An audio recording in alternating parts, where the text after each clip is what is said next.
Welcome back to another UCL Fantasy Deadline stream, this time out of the round of 16 as we approach the knockout stages ahead of Matchday 11. So we have unlimited transfers and it's all about optimizing our squads now and striking that balance between what's right in front of us and also the long term. So I've had this goalkeeper combination, for example, of Joan Garcia and Raya, which in my opinion looks quite good for the round of 16 and potentially the quarterfinals, but they could face each other in the semi-finals. That's the sort of strategy we have to incorporate now into our thinking and also try not to book in too many transfers. Now, there are a lot of news circulating in terms of predicted lineups, injury updates and stuff like that.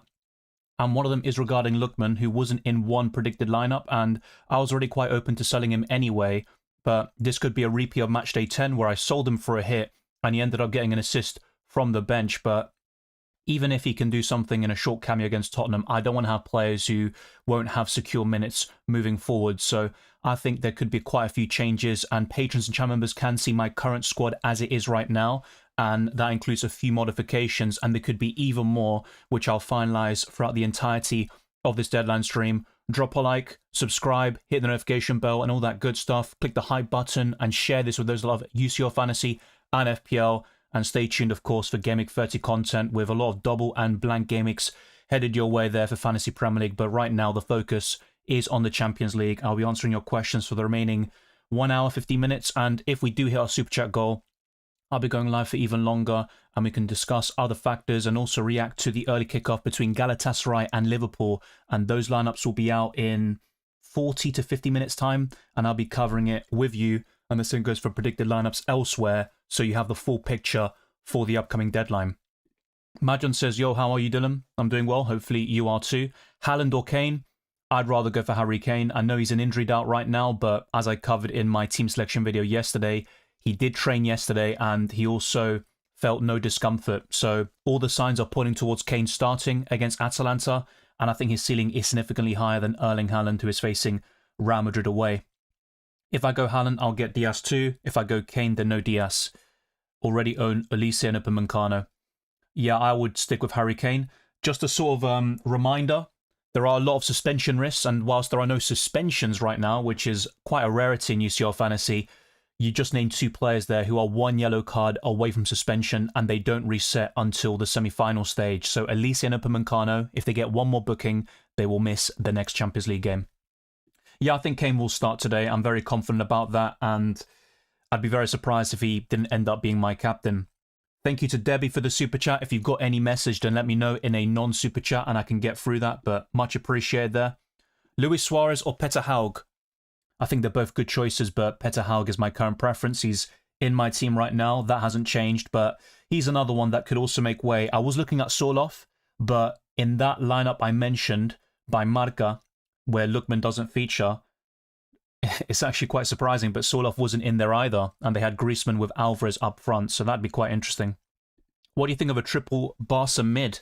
I'm already a bit uncomfortable with two, to be fair, and that's not to say it's a bad thing. I think Rafinha, to be honest, any two of those three is going to be absolutely fine. I had Fermin Lopez earlier this season. He was outstanding for me, and he offers great value, so if you're that bullish on Barca winning, then fair enough. But because the first game is at St James's Park, I would be a bit hesitant about that. That is more of a long-term play and possibly a move for Matchday 12 rather than right now.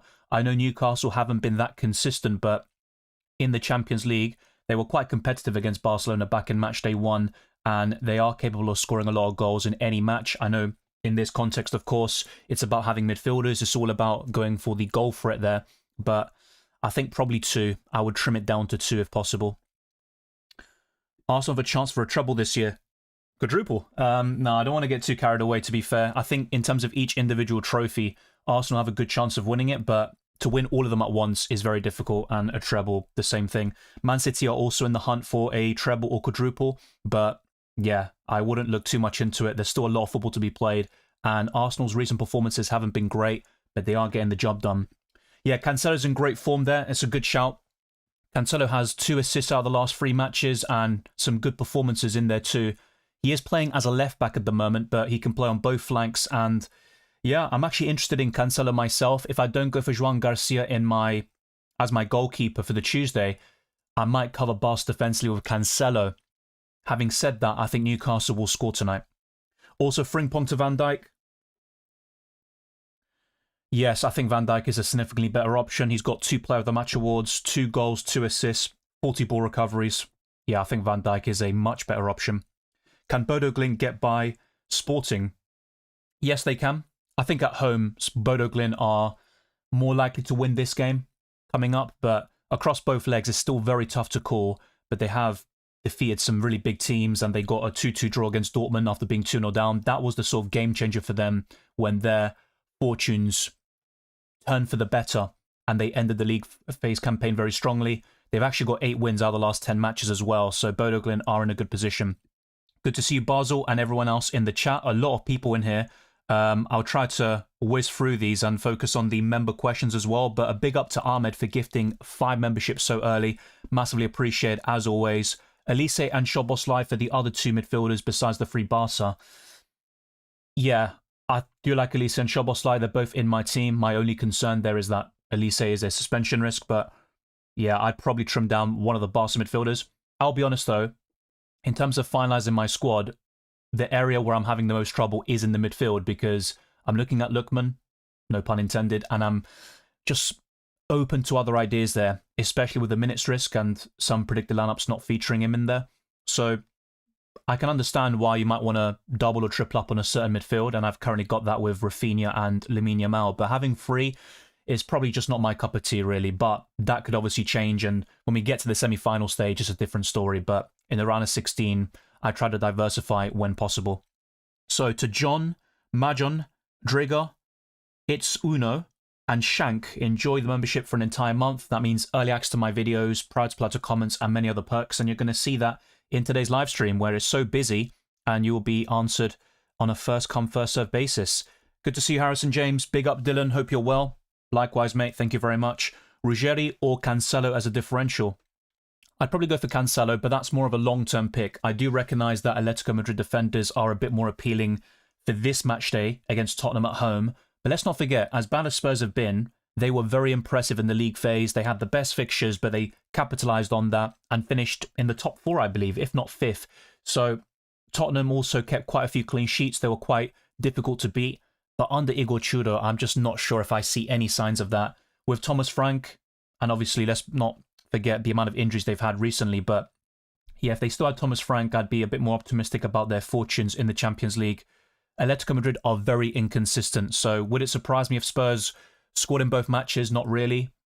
Also, could they get a win and possibly go through? Yes, I wouldn't rule it out, but Atletico are definitely the favourites right now based on recent form, and Cancelo is doing quite well with 2 assists out of the last 3 matches, so I would opt for Cancelo. I also think Barca will go through, and whilst I do think Atletico will go through as well, I'm not as confident, and they will face each other, of course, in the quarterfinals, and I'd back Barcelona there as well. So Cancelo is a longer-term pick, in my opinion, and that's why I would go for him. Also, thoughts on Salah over an Elise or Vinicius? Well, Salah has scored in back-to-back games against Wolves. He does cost 10.4 million, which isn't that much compared to his 40 million price tag in FPL, but I just think Elise and Vinicius Jr. offer better value. With Vinicius and Elise, they're both suspension risk, but I think they are probably more enticing options overall. And I think Liverpool could slip up a little bit tonight in the early kickoff against Galatasaray. We saw that earlier in the league phase campaign where Galatasaray got a 1-0 victory thanks to Osimhen, who also scored the win against Besiktas on Saturday. But yeah, it's definitely a debate. I'm not going to discount Salah at all, but I do prefer Vinicius and Elise, especially in the long term. With Liverpool, I've currently got Szoboszlai, and Ahmed also mentioned that as well. That's the sort of Liverpool midfielder I'm looking to go to at the moment. Red or Dead, great name, says, hey Dylan, Palmer and Ekitike or Salah and Joao Pedro? Yeah, Pedro's been brilliant. He definitely deserves his flowers, and I gave that in the team selection video yesterday. But yeah, ultimately you're basically covering the same 2 teams just in a different way. I would go for Salah and Joao Pedro at the moment. I just think Pedro's form is really impressive, and he only costs 7.1 million. I'm going for Haaland, Kane, and Joao Pedro. Looks good. I am quite open to Joao Pedro. If Chelsea were at home first, I'd probably have him in my team. But with PSG away, I'd still fancy PSG to bounce back from their 3-1 loss against Monaco. And look, Chelsea beat them 3-0 in the Club World Cup final in the summer. And PSG were a better team back then, right? But I just don't trust Chelsea that much, especially defensively.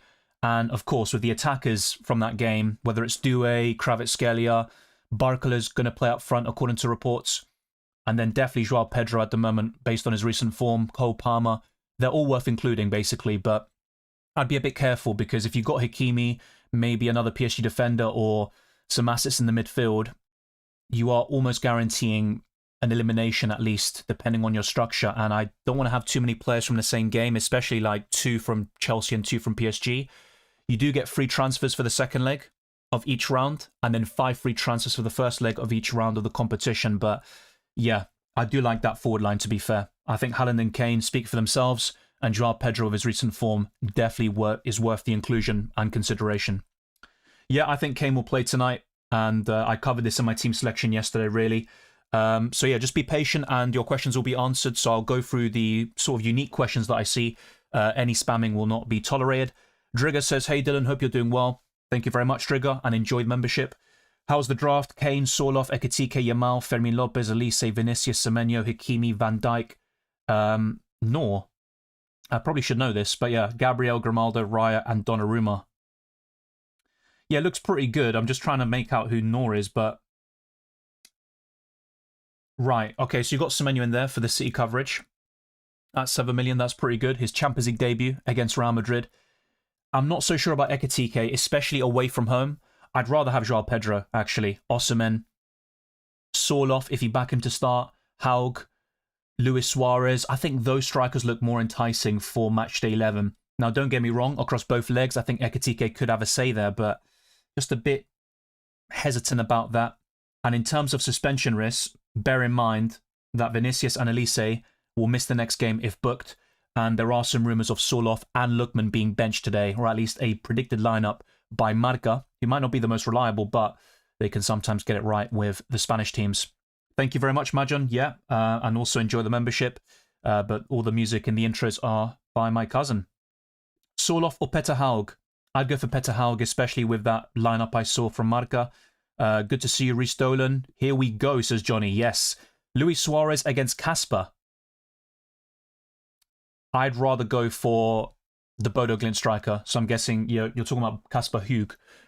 By the way, if there is anyone who can pronounce these names, just feel free. If I'm absolutely butchering it, I am open to suggestions. But Peter Haug is the one I've currently got, but Kasper Hug is also pretty decent. Alvarez or Lookman? Based on the lineup I saw, and a few concerns I've got about Lookman's minutes, I'd probably say Alvarez. Thank you, Grandpa Evolution. No question from me, just my opinion. We are still in to advise us on our teams, but don't have the decency to just press the like button. That's the bare minimum we should all do. Very kind of you, Grandpa, and words of wisdom, I would say. So thank you very much for the kind words, and enjoy the stream, and also the Champions League action, even if you don't play UCL Fantasy. But I would encourage you to play it, for sure, and it's always a pleasure talking to you. Hey Dylan, I don't have any chips left, so without wasting free transfers, can we have a goalkeeper rotation pairing that will play in different days until the semis? Yeah, Joan Garcia and Raya, I believe. Now, this is the thing with goalkeepers, right? That's another position that I've had a few qualms about. So, if you look at Joan Garcia and David Raya, they do play on different days for the round of 16. That also includes Matchday 12, and I believe that's the case for Matchday 13 and 14, assuming they do reach the next stage as well. So, yeah, that would be one goalkeeper combination for you. And I think the same also would apply to, yeah, Bayern Munich, if you want to go for Urbig alongside David Raya. That's pretty much my main dilemma. I'm quite settled on Raya. Then it's about my Tuesday goalkeeper. Oblak's another one to consider, but I think Joan Garcia might be the best long-term pick, actually. But in the semi-final, if Barca do reach that stage, the same goes with Arsenal, they would face each other, and that would be a very interesting clash indeed. Haaland, Ekitike, Joao Pedro. Nah, I'd rather go for Kane over Ekitike, definitely. I think Kane's the best forward in the game for the round of 16. Haug or Hug? Very close between them. I prefer Hauger, and he's got more UCL fantasy points this season with 59. That's one more than Harry Kane. Thank you, Ignacio. Good to see you. Yeah, Upamecano is a suspension risk. Exactly that. That's why I'm considering selling him to Jonathan Tah or a different defender entirely, like Joao Cancelo. This team is not fully locked in. The members and patrons can see my updated squad at the moment. It's only got a few changes, to be fair, but I am looking to finalise a few details and I'll try to show you before the deadline. But my advice to everybody watching is to play your own game. Don't copy, just bounce ideas off each other, and we can improve each other's teams, but it's just not really worth copying anybody at this stage. Do you guys think Trincao is good for the midfield? Yes, he is a good option. Now, I back Bodo Glimt to win the first leg, but Trincao can still get an attacking return. And one of my biggest mistakes this season was actually not going for Trincao for Matchday 1, and instead I went for Pedro Gonçalves, which was a bit unfortunate, but Trincao has had a much better season in general, whilst the other midfielder has been getting a lot of injuries. So yeah, a lot of Harry Kane questions, and I'm sure I'm going to get more of these, but the answer is yes, I believe Kane will start. He trained yesterday. No Madrid players at the moment, but as you say, Vinicius is the main one I'm looking at. I definitely want to avoid their goalkeeper Courtois, who was great for me in the knockout phase playoffs, particularly in Matchday 9. Defenders, I'm very happy to skip as well. They've got a lot of injuries. Mbappe is going to be one of them. He would have definitely been in my team no matter what, but yeah, he might be available for the second leg. That's something I'll talk about very soon in a couple of weeks' time, but yeah, I think at the moment it's Vinicius or nothing. So welcome, Baraf. Lookman only plays 60 minutes. Yeah, he's one of the main names on the chopping block, if you will. I am open to selling him. Why the goalkeeper combination? Well, there are several factors behind it. It's also about teams you are sort of confident about going through to the next round and keeping one clean sheet over the next 2 games. And Joan Garcia has kept 3 clean sheets out of the last 4 matches across all competitions. And the only concern here is that he would face Raya in the semi-finals if both teams make that stage. But you can't just go for any goalkeeper combination, because I could just say Donnarumma and Raya. Well, they both play on the same day, so that can't really work. Orbig is another one from Bayern Munich, but Manuel Neuer will be back, maybe not for the second leg, but if Bayern were to go through to the quarterfinals, they are facing Man City there, or Real Madrid anyway. But yeah, that's why I think Joan Garcia might be a better long-term pick, and I've still got that conundrum between the sticks. I think the main contenders for the Tuesday for me are Orbig and Joan Garcia, so that's something I need to finalize still in my UCL Fantasy setup. Yeah, the best Barca defender right now is Cancelo. He's got 2 assists out of the last 3 matches, ball recovery potential, which we saw at Barcelona a few years ago, and Manchester City, so yeah, Cancelo's definitely the one. Still need 2 strikers, 2 mids, 1 defender ideas. I don't know who you've got already, so it makes it quite tough to answer, but yeah, apart from Harry Kane, who for me is the best forward in the game right now, I would probably say Hauge from Bodo Glimt, and either Alvarez or Erling Haaland. With the midfield, I mean, Yamal's my favourite. You might have him already. Like I said, it's quite difficult to answer this question without the context, but yeah, 2 midfielders, I would say Elise and yeah, let's go for Yamal. 1 defender, Gabriel. Yeah, Trincao is a good midfielder. Will O'Reilly start against Real Madrid? I believe so, and he did score against them earlier this season. Hi, Salah and Barcola, who will play up front, or Szoboszlai and Saka, Palmer, Vinicius? Salah won't necessarily play up front. That could be Ekitike still, but Barcola, yes, that is a good point. I'd rather go for Szoboszlai and one of those midfielders you said, and I think Vinicius is the current preference of mine. Yeah, I love Fermin Lopez in UCL Fantasy. He was great for me, and that's why I'm open to selling Rafinha as well. I think Lopez offers better value, but because we've got the extra 5 million budget from the knockout phase playoffs, I think we're quite keen to spend all of it. Thank you, Sid, for the super chat. Hauge or Sorloth? There is one predicted lineup with Sorloth and Lookman not in the starting 11, and I've currently got Hauge in my team, so that is my preference. Why not Vinicius over Rafinha? Like I said before, Rafinha is not settled or locked in. I could change that. I'm open to making several modifications, such as Jonathan Tah in for Upamecano, Orbig over Joan Garcia, possibly Alvarez over Erling Haaland. So this team is not finalized. I'm still conflicted about certain aspects of the team, and it was all covered in my team selection video yesterday, where the majority is quite decent and I'd say good to go, but there are probably 4 or 5 players that are up for grabs there. Katamo going under the radar. That's another player I regret not going for in Matchday 1. Actually, there was Quenda. Katamo was the one who missed out, but yeah, he might be going under the radar, but I think Bodo Glimt will score, and we could see high-scoring affairs between Sporting and Bodo Glimt in both matches. Semenyo is decent. I've got him in FPL, but for UCL Fantasy, I'm not going to discount him, by the way. And one option that I'm considering is maybe Lookman to Semenyo and then Haaland to Alvarez. So I've got both Atletico and City covered offensively. But there is also Doué, Martinelli, Saka, Palmer, Kvaratskhelia. There are so many options. Anthony Gordon could still be considered. Fermin Lopez. So I think some of those midfielders I just mentioned are better than Semenyo. Vinicius or Rafinha, very close. Bear in mind with Vinicius, I said this a few times already, he is one yellow card away from suspension. And I'm going to go through all the predicted lineups and highlight the suspension risks, the injuries and doubts for Matchday 11. No, not for me. I think the best City midfielder is Antoine Semenyo, and Cherki's minutes are very unreliable. He can get some good returns off the bench. That's a quality of his, but he's not a dependable and consistent starter for Man City. Gordon will feast against Barca's high line. I'm considering buying Gordon for Lookman as well. I'm not going to deny that, but I'd be a bit uncomfortable about having three players or three midfielders from the same game in Rafinha, Yamal and Gordon, so that would probably push me towards selling Rafinha. Nothing is locked in. Palmer, penalty takers, good selection. Yeah, penalty takers always have that sort of string to their bow.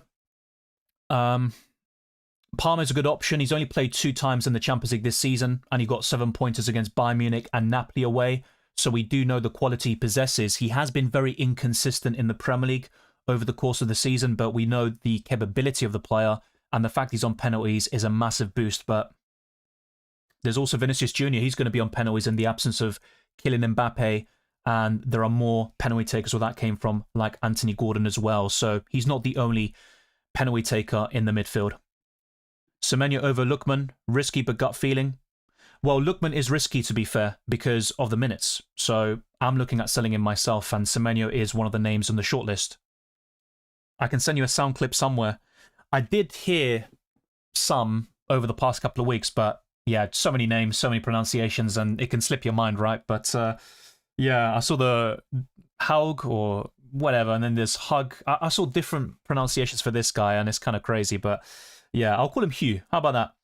Hugh with a fancy little... Oh, I can't even speak English now. Will Stanisic start? Yes, he was in the lineups I saw. I'm not a big fan of him, UCL fantasy-wise, to be fair. I'm looking at one of the centre-backs instead, but Upamecano is a suspension risk, which puts me off a little bit. Thank you. Gate of Death. Okay. Have fun as well.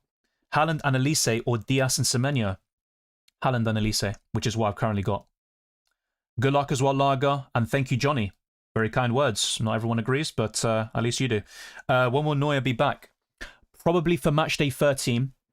The reports I saw indicated that it's very unlikely that he will feature in the second leg either on the 18th of March. So, yeah, I think Manuel Neuer will be out for the round of 16 entirely. Hola, Dylan. ¿Qué opinas entre Vinicius y Doué? Es difícil, pero creo que Vinicius es un poquito mejor. El problema que tengo es que Vinicius es un riesgo. Si acumula una amarilla más, va a estar suspendido para el próximo partido. Y para mí, PSG tiene mejores chances de avanzar comparado con Real Madrid. Así que hay ventajas y desventajas con ambos, pero creo que Vinicius para este partido es un poquito mejor. También ponerlo a Luis Suárez o a Hauge. Sí, también con esto es bastante parejo, pero prefiero a Hauge. Y como ves en mi pantalla, en este momento tengo a Hauge en mi equipo. Considering Lookman might be on the bench today, what do you think about Cava? I'm guessing Kvaratskhelia and Martinelli over Lookman and Rafinha. I'm not sure if Rafinha is a safer bet. This season he's been quite poor in the Champions League, and even in recent matches across all competitions, he hasn't been getting that many goal contributions. So you made some very good suggestions there. I've considered those two midfielders and a few other possible alterations, but yeah, Lookman is probably the most likely to make way in my UCL fantasy team right now. Arnab says, don't put Gabriel on the bench. Yes, maybe you don't know exactly how UCL fantasy works when it comes to Tuesday, Wednesday, but basically you want to have your Tuesday players in your starting 11. Gabriel plays tomorrow in the early kickoff. So what you do is, after the Tuesday games have completed, you take off your lowest scoring players for those yet to play, and that optimizes your chances of getting UCL fantasy points. That's why Kane is my captain as well. And if he doesn't deliver, I can switch it to a Wednesday player before the Wednesday matches begin. And of course, Leverkusen Arsenal will be at 5:45 PM in the UK tomorrow. So yeah, that's why Gabriel's on my bench. I wouldn't bench him otherwise. Let me be quite clear. I think he would easily start over Grimaldo, for example. And to be fair, he's another Wednesday player as well. Next up is a super chat here by Oogie Boogie. Good to see you. This is a hard match day phase. So many potential hauls. I agree. It's there are so many options, especially in the midfield, and you can sort of be overwhelmed. I actually was earlier trying to finalize my squad. I wanted to really have everything locked in, but I'll be honest with you, I just couldn't sort of fine-tune every single detail. And yeah, that's the main problem I've got at the moment. Just picking those 5 midfielders, and there's so many doubts. I want an Atletico Madrid attacker, but having said that, Seinof could be on the bench, Lookman as well. Alvarez hasn't been impressive recently, so you're kind of limited when it comes to that, potentially. And then you've got Hauger, Luis Suarez up front. In the midfield, Gordon, Barca midfielders, and obviously Ahmed, for example, said he's got 3 of them, which is understandable. Then there's Martinelli, Saka, Palmer, Doué, Kvaratskhelia. I mean, the list goes on and on. Elise, Vinicius, you just can't have them all. And I'm quite settled with the front 3, I would say. Even though an Alvarez or Luis Suarez wouldn't be too far away as well. But the midfield, that is really where things are very difficult to lock in for me. And even the defence with 1 or 2 spots. And the Tuesday goalkeeper's yet another conundrum I've got. Is it going to be Urbig or is it going to be possibly Joan Garcia? Well, over the next hour or so, I will lock it in. Yeah, Cancelo will start and Jules Koundé is injured. Why almost no PSG players? Well, you can't please everyone, to be fair, because I talked about having Doué and Hakimi recently, and then people are like, well, what about Chelsea? And I was like, Chelsea are going to go through. João Pedro, Palmer, where are they? The thing is, I think Chelsea could cause them a lot of problems like they did in the Club World Cup final. And PSG have been very shaky recently, so I don't want to double up on that defence. So I think 1 is already enough with Hakimi. And in the midfield, I'm certainly open to Doué, but I'm not looking to triple up or even quadruple up on PSG. I think 1 or 2 is the sweet spot. And yeah, I might add a midfielder, but that's about it. To be honest, user, I went for Dembele. I was so bullish on him against Monaco for the knockout phase playoffs, and he disappointed. Obviously, the injury was very unfortunate, but Dembele's not had a good season in the Champions League. All of his goal contributions have essentially come in Ligue 1. So, could he be a good pick? Yes. Am I going to go for him? No. And he's probably going to do well, but the predicted lineup I saw was actually Barcola up front with Doué and Kvaratskhelia on the wings, so I don't think Dembele even starts in matchday 11. How long is Neuer out for? Yeah, as I covered a few minutes ago, Neuer is definitely out for this game and possibly out for the second leg as well. That's what looks right likely at the moment. But yeah, I think matchday 13 would be a realistic sort of time frame for him to return. But let's not forget there is quite a break in between the first and second legs here, so I wouldn't discount him fully from matchday 12, but I think it's very likely that he will be back for matchday 13 instead. But yeah, Urbig is currently in my thinking over Joan Garcia. That's one of my main dilemmas between the sticks because I'm quite happy with Raya. Gyökeres como diferencial. No me molesta. Creo que Gyökeres y Saka son buenas opciones, pero el problema con Arsenal es que a veces no son confiables en el ataque y muchas veces comparten los goles. Así que no tienen un goleador fijo como Barcelona con Yamal, el año pasado con Rafinha y también con Chelsea tienes a Joao Pedro y Palmer. Con Arsenal es un poquito más parejo y casi todos hacen un gol. El otro día Saliba hizo uno contra Chelsea y sí, te digo la verdad, es un equipo muy fuerte en general y prefiero la defensa, pero con el ataque tengo mis dudas y con Gyökeres es lo mismo. Kane and Szoboszlai or Luis Diaz and Salah? Kane and Szoboszlai. Do not want Haaland, who is the next best captain for Wednesday. He's on my bench, mate. Actually, he's not on my bench. He's in my starting 11.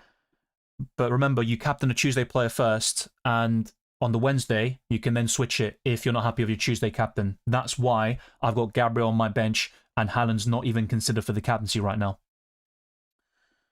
Thank you, Christian. Hola, Dylan. Saludos desde Panamá. Una pregunta. ¿Quién estaría mejor? ¿Lookman, Vinicius, Gordon o Doué? Bueno, es posible que Lookman esté en el banco. Como dije antes, hubo una alineación de marca que sugiere que Lookman y Sorloth estarían en el banco.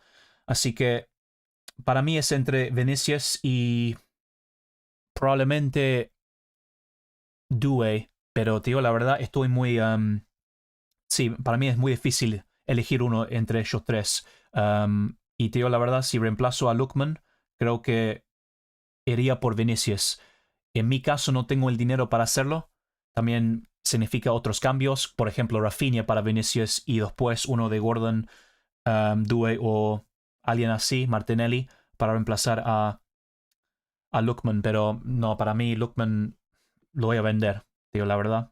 Para mí no va a empezar el partido, o es posible que no empiece, y ahí es mejor cambiarlo. Thank you there, Gonzalo. And thank you to Victor. This is not the final team, no. I have to stress that, and I don't recommend copying to anybody who is looking to do that. Yeah, Gordon, good option, but I'm very bullish on Barca going through. Having said that, I think Newcastle will score in the first leg and maybe even get a result at St James's Park. They rested a lot of key players against Man City in the FA Cup, so yeah, I think Gordon is definitely a good option. He got 27 points in Matchday 9. That was the game changer for me, and that's why I got a great green arrow, actually, during the knockout phase playoffs. But there's not space for everyone. People are also going to say, where's Palmer? Where's Vinicius? You just can't have them all. Semenyo and Salah over Lookman and Szoboszlai. I'm not completely against that. And because of what I just said in Spanish and a few times in English earlier, there are some predicted lineups like the one by Marca, which suggests that Lookman and Seinof will be on the bench. If that's true, I'd rather avoid Lookman, whose minutes are a bit all over the place anyway. No goal contributions over the past couple of matches, and we saw that in Matchday 10 when I sold him for a hit. So, yeah, Semenyo in for Lookman looks good, but I think Szoboszlai is worth keeping. Haaland, no. Every season Haaland doesn't play good in January to May. I think that's a bit disingenuous. I know what you're coming from, and he typically starts seasons very well, and then he fades off a little bit, but that wasn't the case in his treble-winning season, and he got 5 goals against Leipzig in the round of 16. So we know that he can do it in the big stage, but yeah, I'm open to selling Haaland. I think from my 3 forwards, he's the most likely to drop out. Harry Kane is definitely staying despite the flag, and I think he's going to be fit. And Hauger's a nice differential. I think he's currently got 4% ownership, but yeah, with Erling Haaland, that definitely could be changed. What do you think about using only one goalkeeper? But why would you do that? Because you've got unlimited transfers and you can have at least a Tuesday option, and even if it's only for 1 or 2 match days like Urbig, it could still be something and it might gain you a few points. So I don't really see the need to have only one goalkeeper. Remember, with UCL Fantasy, it's different to FPL. Substitutions are there for a reason. You can make them manually. So you start your Tuesday players, you have your Wednesday players on your bench, and you can bring them on for the lowest scoring players from the Tuesday matches after they have completed and before the Wednesday games start. And that's why you also choose a Tuesday captain, and my recommendation is Harry Kane. What about picking Salah? Well, he has scored in back-to-back games, but I'm still a bit hesitant about investing 10.4 million on that asset, and I think Galatasaray could pick up a result in the early kickoff. So I've currently got Szoboszlai. I'm quite happy with it, but look, I'm not going to discourage people from going Salah or doing something a bit different, because this could be a purple patch for him. Now, usually, at least in the last couple of seasons, I think with Salah, he starts seasons so well and then he drifts away towards the end. Could this be the opposite? I mean, we're seeing signs now of a resurgence possibly, but it's still early days, and he basically scored against the same team twice, who are bottom of the league, despite their recent improvements. But yeah, I think Salah could be worth considering and maybe in a top 10 captaincy list. He currently isn't my one, though. And as for the last question, or last comment, I think it's Nuno Mendes' time, the best left-back in the world. Yeah, he is the best left-back in the world at the moment, and he is quite template. So if you are going for Salah as a sort of differential, you can go a bit safer with your defense with Nuno Mendes. I get that, but I think in recent games, Hakimi has been better with the output. But I did say this early in the season, Nuno Mendes was improving his attacking potential, whilst Hakimi was quite struggling with a lot of red cards and stuff. Things have changed a little bit recently. I keep saying NOR. What is NOR? I need to probably fix up here. Timber, Cancelo, Upamecano. Yeah, well, eventually I'll get that right. But yeah, from those 4 defenders, I think Timber's the best in isolation, but I'm also quite conscious about tripling up on Arsenal defensively, which is still a big risk. Upamecano and Joan Garcia, or Urbig and Cancelo. I'm leaning towards Urbig and Cancelo. Now, there are some cons and pros. Yeah, O'Reilly, fair enough. Yeah, I wouldn't go for O'Reilly right now, by the way. With Majan's question, there are a few concerns here. So with Urbig, it's a very short-term pick. We're talking about 1 or 2 match days. With Upamecano, there could be a risk there with the suspension risk. 1 more yellow, and he misses the next game. So that sort of counterbalances itself. But Yeah, I currently have Upamecano and Juan Garcia. I am looking at going to Urbig and Cancelo, but it's not locked in at the moment. But I would lean towards the second duo. My draft only has 5 Wednesday players. That's fine. And that's better than having only 5 Tuesday players. But it's all about the assets and if you believe in them or not. That's always the most important. The structure is going to be sort of a complementary aspect of the game. But I usually say this, 8-7 is probably what you're looking for, maybe 9-6. And if it's the other way round, well, it's not the end of the world either. And even 10-5 is doable. Now, anything more than that, you could argue it's a bit imbalanced, but I think most of the good options are on the Tuesday, especially for the captaincy. Hauger or Luis Suarez? Hauger. Rice or Szoboszlai? I'd go for Szoboszlai. Want to use one of Haaland or Semenyo? I've currently got Haaland. Hakimi to Hall? No, I wouldn't go for any Newcastle defender. The only player I'd consider from Newcastle is Anthony Gordon. Best captains, I'll go for that very soon, but Kane is number 1. Vitinha or Kvaratskhelia? Vitinha hasn't been great recently with the output, but I think Vitinha. I'm set on Yamal, Szoboszlai, Elise despite suspension risk, and now want 2 from Rafinha, Lopez, Gordon or Lookman. I'm not sure if Lookman starts, which I've said quite a lot of times. I'm going to go through the different bits of news very soon, and also the top 10 captains, which will help people. But yeah, from what you're saying here, I would probably go for a Barca attacker. Very difficult. I think Lopez has been better than Rafinha this season, but I've currently got Rafinha. So I'm going to say Rafinha and Gordon, but don't discount Fermin Lopez. I definitely pick him over Lookman right now, and I'm going to probably sell him very soon. Hi again, Dylan. Mbappe news. He's not going to play in the first leg. He's out. He is in training, but that's probably more with the second leg in mind. So you can figure about Mbappe for now. Yeah, Luis Suarez is good, but I'm not going to go for him. I'm going to back Bodo Glimt for the home game. So yeah, I think it's more likely I go for Hauger or Hugh, whatever you want to call him. I think those would be a bit more enticing for me for Matchday 11. Thoughts on this team, says Ricardo? Well, I've got something very similar, but I don't like Ekitike that much personally. If you're bullish on him, though, back your gut. But yeah, overall, it's looking quite solid. I'm also looking at Tar to replace Upamecano and Urbig, I think, for the Tuesday as well. Hakimi, Nuno, or Bacho is quite a tough one, but I think based on current form, Hakimi does win it. And with the rest, I've got something identical to that. So naturally, I would like it. Even Martinelli has a differential of 6% ownership. So that's looking pretty good there.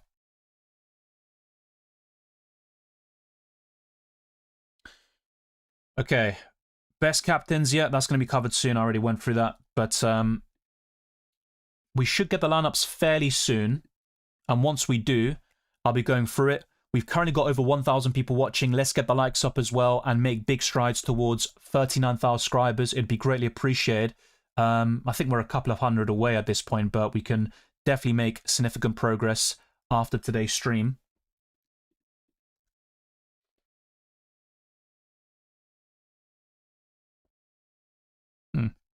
Okay, that's a bit weird. I think YouTube's bugging out a little bit in general, but I'll be on the prowl in terms of updates and stuff like that.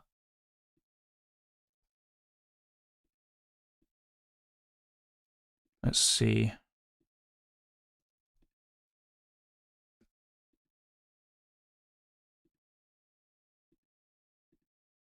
And once we get the lineups as well, I will be going through that as well. So keep your eyes peeled for that. All right, let's go through those different bits and bobs there. But before I do, this is the UCL Fantasy Mini League. The code is SEINOF. There is an auto-join link in the description, and it's one of the biggest mini leagues in the world. With Predict 6, I've currently gone for 2-1 Liverpool, but I'll be honest, I am probably going to change that. I think Galatasaray could get a result there.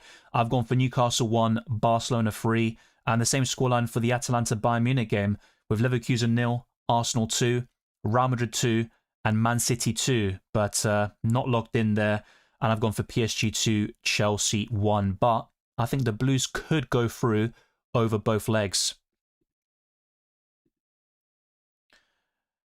So I put a few polls out as well, and this also points towards some of my main team selection dilemmas. So for the Tuesday, It's between Garcia, Urbig, and Oblak, and I've currently got Garcia in my team, but I'm very tempted to switch to the Bayern Munich goalkeeper, who is standing in for the injured Manuel Neuer, who will likely be back by matchday 13, possibly even sooner, but he's just getting injured constantly at this point, and we saw that happen again on Friday in the 4-1 win over Borussia Mönchengladbach. The other poll I've got here is about midfielders, and I've put Rafinha, Saka, Vinicius, and Palmer, so all of them priced at around 9.5 million, and Rafinha does lead the poll quite comprehensively with 54%. Vinicius is in second, but bear in mind he is one yellow card away from suspension. Saka's third, and Palmer is last.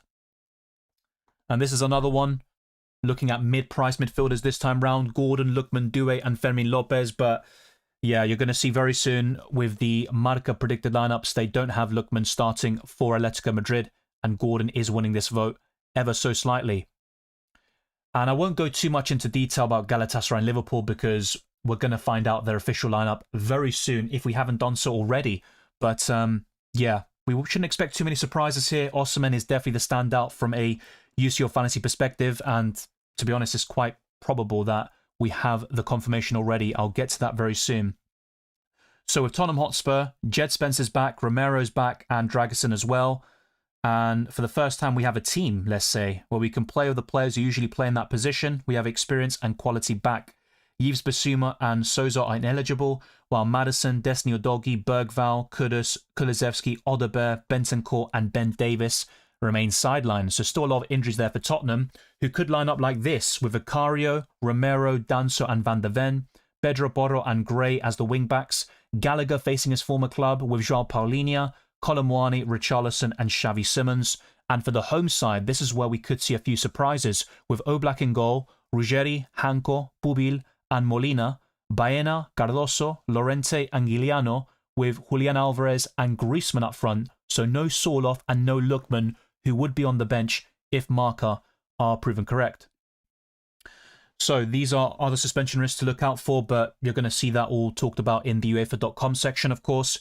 But yeah, for Atalanta's Darun, Jim City, Kusunu, Musa, and Skamaka, who is in good form at the moment, whilst for Bayern Munich, Kimmich, Elise, and Upamecano will miss the next game if booked. So let me actually have the UEFA.com lineups just in case, because I think we do have confirmation already. And we'll go to that very soon. I might go through that next, actually, and then show you the rest of the news and bits and bobs we've got. So let's go here to Galatasaray and Liverpool. So the home side are going for Chakir in goal, Singo, Sanchez, Bardakci, and Jakobs, Torreira and Lemina, Yilmaz, who was the hero against Juventus in extra time, Gabriel Sara and Lang, with Osimhen up front. And for Liverpool, Maradashvili, who is replacing the injured Alisson, Kirkes, Kanate, Van Dijk, and Gomez, McAllister and Gravenberch, Szoboszlai, Wirtz, Salah, and Ekitike. So, as people said in the live chat, Wirtz is back. And someone asked me about Frimpong. Well, he's not even starting, and Van Dijk is clearly the better option there. So, I would make that switch if possible. And Van Dijk is second amongst UCL fantasy defenders, only behind Grimaldo, but there is a 20-point gap there in the process.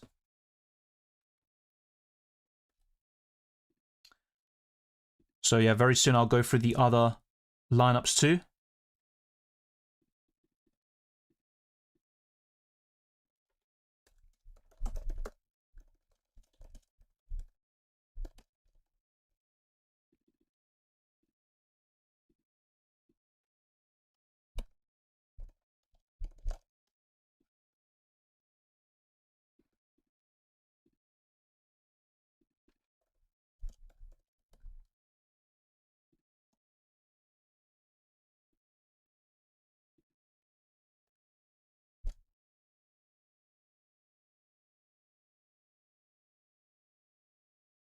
Okay, so let's go through the other bits and bobs here. This is going to be a Atalanta and Bayern Munich predicted lineup by Bild, the German outlet. So they've gone for Karnaseki, Jim City, Hien, and Kolasinac, Darun, Pasalic, Sapacosta, Bernasconi, Samardzic? I think, yeah, he's from Bosnia, but I can't even say his name. Zalewski and Skamaka. And for Bayern Munich, Urbig, Tar, Upamecano, Stanisic, Lima, Pavlovic, Kimmich, Diaz, Gnabry, Elise, and Harry Kane. So, yeah, we could see Musiala drop to the bench, actually. And here is a Newcastle predicted lineup, according to Magpie Media X. They've gone for Ramsdale, Hall, Byrne, Chow, and Trippier, Tonali, Joelinton, Ramsey, Barnes, Elanga, and Anthony Gordon up front. And the expected lineup for Barcelona tonight is Joan Garcia, Eric Garcia, Cubarsí, Gerard Martin, Cancelo, Bernal, Pedri, Fermín López, Yamal, Lewandowski, and Rafinha. And with Arsenal, Zubimendi, Saliba, Gabriel Magalhaes, Trossard, Calafiori, and Rice are all in training. And there were some doubts about some of them, especially, well, Saliba, Trossard, and Calafiori. And yeah, Trossard is training today, so it's all looking good there for the Gunners. And João Neves will be present in the PSG squad to face Chelsea. He trained normally yesterday, so we'll see if he starts against the Blues. And Barcola could play as a number 9 here, and we could see Doué and Kvaratskhelia on the wings. Levi Colwill's back in training for Chelsea, which is a massive boost there for the Blues. And the likes of Palmer, Cucurella, João Pedro, Palmer, and James. Oh, Palmer was mentioned twice. But yeah, they're all in training. Obviously Colwill too, but no Esteval. These are the 4 booking risks, if you will, suspension risks for Real Madrid. Howson, Vinicius Jr., Tchouaméni, and Carreras, who is injured.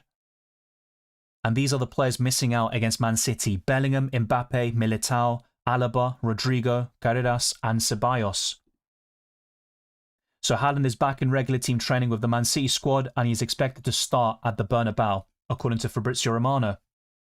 And of course, I went through the official Galatasaray and Liverpool lineup, so we can skip those. I will just mention suspension risks, which is still relevant. So Bardakci, Jakobs, Noah Lang, Lemina, Osimhen, Shalai, Sanchez, and Shaqiri, the goalkeeper, will miss the next game if booked. And for Liverpool, it's Bradley and Jones, whilst Alisson, Bradley, Chiesa, Endo, and Isak are out. Moving on to the 8 p.m. games, which includes Atalanta Bayern, which I just covered with a different predicted lineup. They believe Karnaseki, Jim City, Hien, Kolasinac, Sapacosta, Pasalic, Darun, Bernasconi, Zalewski, Zamarzic, Skamaka. They should all start, whilst Decatellare is still injured and Scalvini is suspended. So Edison and Raspadori are doubtful, whilst Darun, Jim City, Kusunu, Musa, and Skamaka will miss the next game if booked. And for Bayern, very similar as well, but they've got Musiala in this lineup, not Gnabry. We could see a change there in that Bayern midfield. Whilst Davis, Ito, Klanac, and Neuer are out. Kane is doubtful, but he should start here, and all the reports indicate that he's available, and he felt no discomfort in training yesterday. And of course, the 3 suspension risks are Kimmich, Elise, and Upamecano. For Newcastle, Barcelona as well, very similar predicted lineups to what I just showed you. In fact, it's identical really, and the main UCL Fantasy assets would start for both teams, except for Nick Pope, who is the highest scoring goalkeeper in the Champions League, but he has been benched for Ramsdale recently. So Bruno Guimaraes, Miley, and Cher are out. Jacob Murphy is doubtful with a neck problem, whilst Byrne and Joelinton will miss the next game if booked. And for Barcelona, Balde, Christensen, De Jong, Gavi, and Koundé are injured, whilst Casado, Fermín López, Gerard Martin, and Yamal will miss the next game if booked. So, yeah, that's another concern there with Fermín López, of course, and even Lamine Yamal. And for Atletico Madrid against Tottenham, also a very similar lineup here, but yeah, the 2 main changes are Lookman and Sorloth, but Marca believe differently. We could see a few modifications there, and maybe Griezmann will get the nod over Sorloth. Mendoza is out with an ankle injury, Barrios is doubtful, and Almada, Barrios, Lenormand, Lenglet, Lorente, Bubil, and Simeone will miss the next game if booked.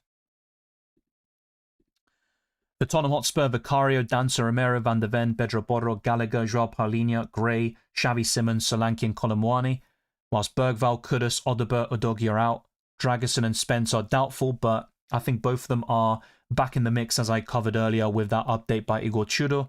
And Colomwani, Joao Paulinho, and Richarlison will be suspension risks as well.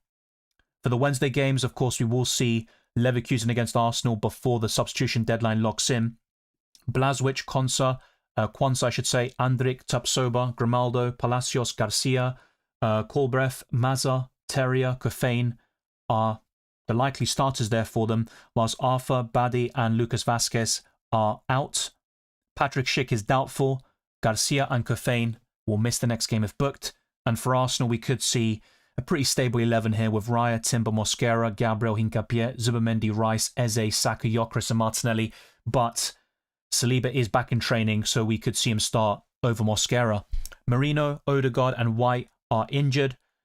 And yeah, the doubts still remain Trossard, Calafiori, Saliba, but they're all in training, which is good news there for the Gunners. Norgard is the only suspension risk for the Premier League leaders.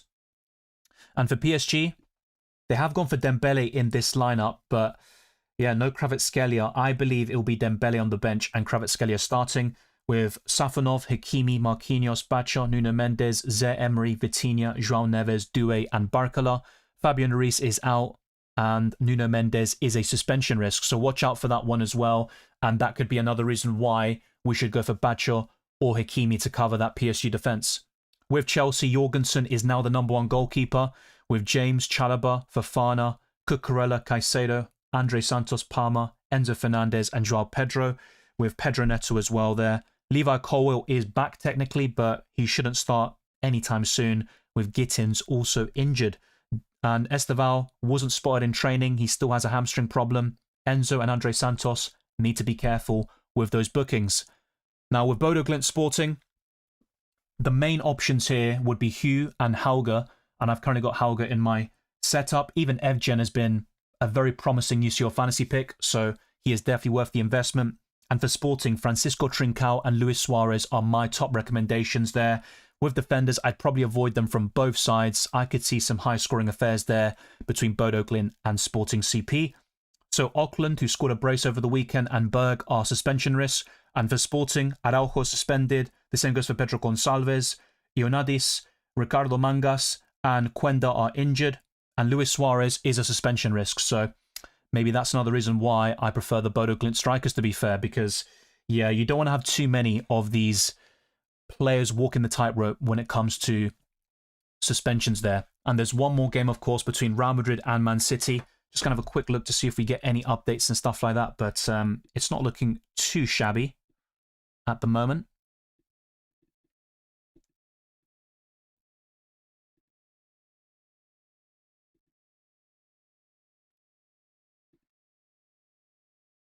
Okay. I will get back to your questions very shortly.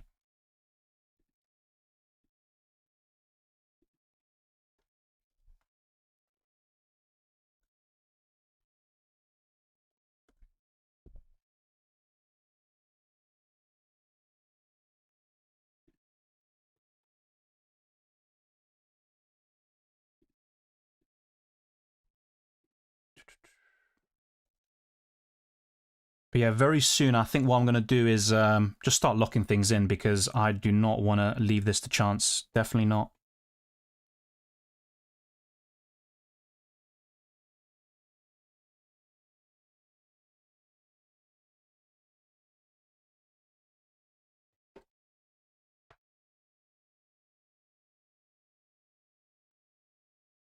Okay, so the last lineups here. So for Real Madrid, Courtois, Trent Alexander-Arnold, Raul Asensio, Rudiger, Mendy, Valverde, Tchouaméni, Arda Güler, Camavinga, Gonzalo, and Vinicius Jr.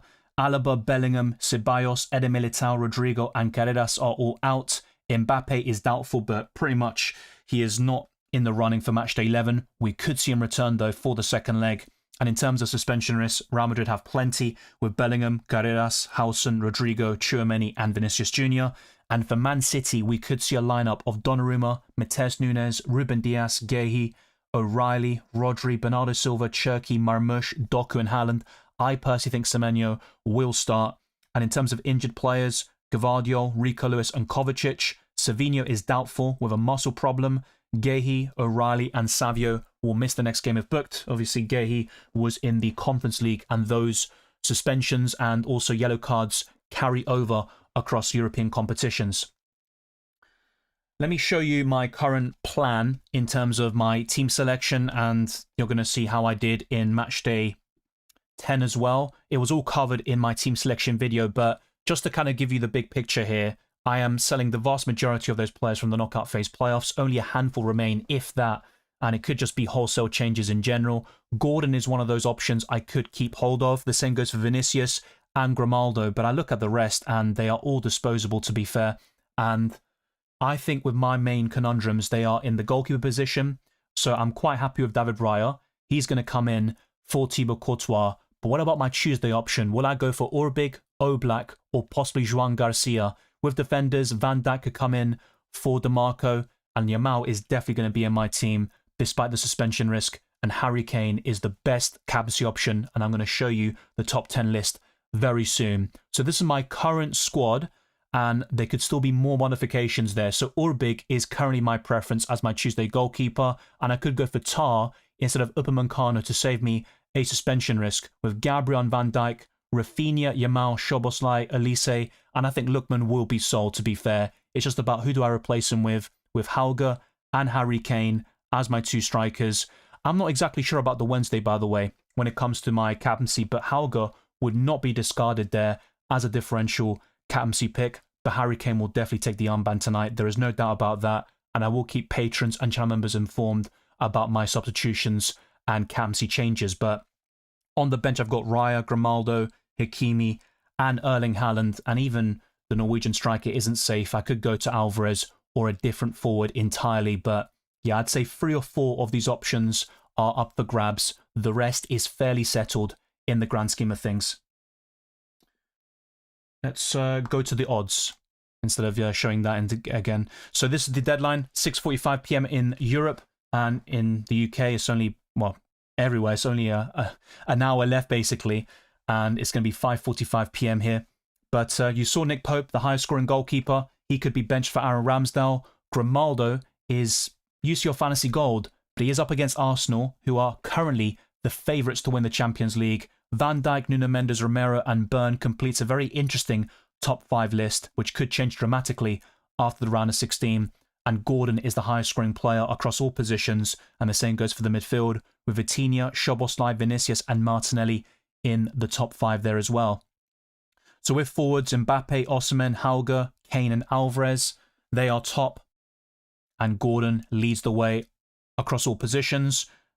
There's one defender in there in Grimaldo, and also just one forward. It is dominated by midfielders in general, with Vitinha and Szoboszlai in that top 5 list.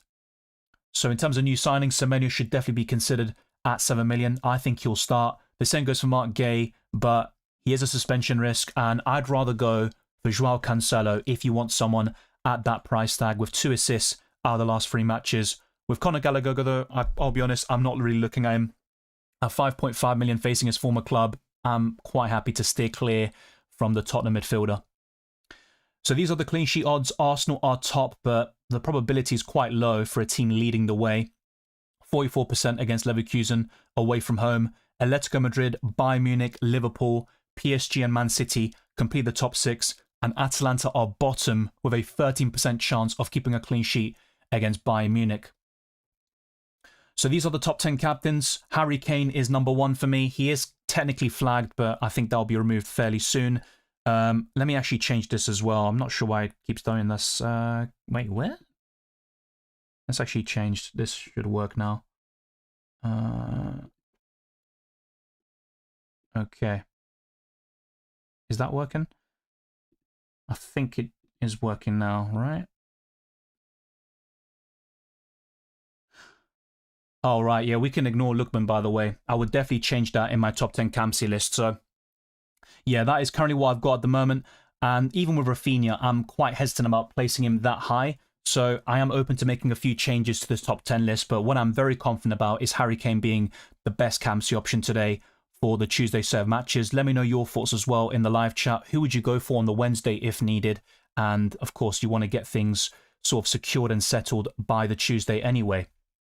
So that's all covered. The same goes for a lot of different news, predicted lineups and suspension risks. We can now just focus on finalizing our UCL fantasy teams. Drop a like, subscribe, hit the notification bell, and also become a patron or channel member. Further likes to my videos, proud to post comments, and many other perks. There's also my Discord server as well, which is a great community to be a part of for UCL fantasy and FPL. Let's go to the member stuff first and foremost. Paredes says, so we really think both Lookman and Soloff out. Well, they will be in the squad, but yeah, it does surprise me. I'm not exactly sure how to feel about that, to be fair.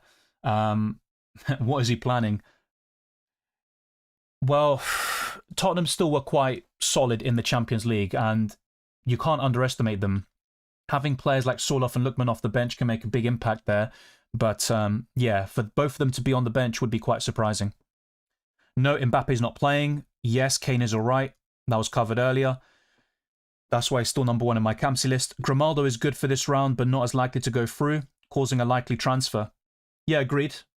It's just his ceiling is so high, and I think a clean sheet is possible against Arsenal in at least the first leg, but I get that. Yeah, I know that. Semenyo is available. I literally just showed a graphic highlighting the fact he's a new addition. He's a good choice, but there are so many midfielders to pick from, well, to choose from, so yeah, he's not currently in my squad at the moment. Good to see you there, Bose. Oladilan, Osimhen or Pedro? This is really close. Osimhen's been far better in the Champions League this season and very consistent, but Joao Pedro's recent form is incredible. I think for the first leg, I'd rather go for Osimhen. Gordon or Yamal, Fermin Lopez. Yeah, it's going to be Yamal. Is that Fermin, Doué or Vitinha? From those three, I would lean towards Doué. Grimaldo or Van Dijk? This might sound a bit contradictory, but I would go for Van Dijk long term. But to be honest, I wouldn't mind Pedro over Osimhen over both legs. But if you're asking me about Matchday 11, it's a bit different. Good questions in there and very tough to call in many cases. But I'm very convinced about the Yamal one. I'd go for Doué and I'd pick Van Dijk over Grimaldo. The striker question is definitely interesting. But maybe over both legs, I'd pick Joao Pedro. And clean sheet expectations, I think Arsenal are the most likely over both legs to keep one.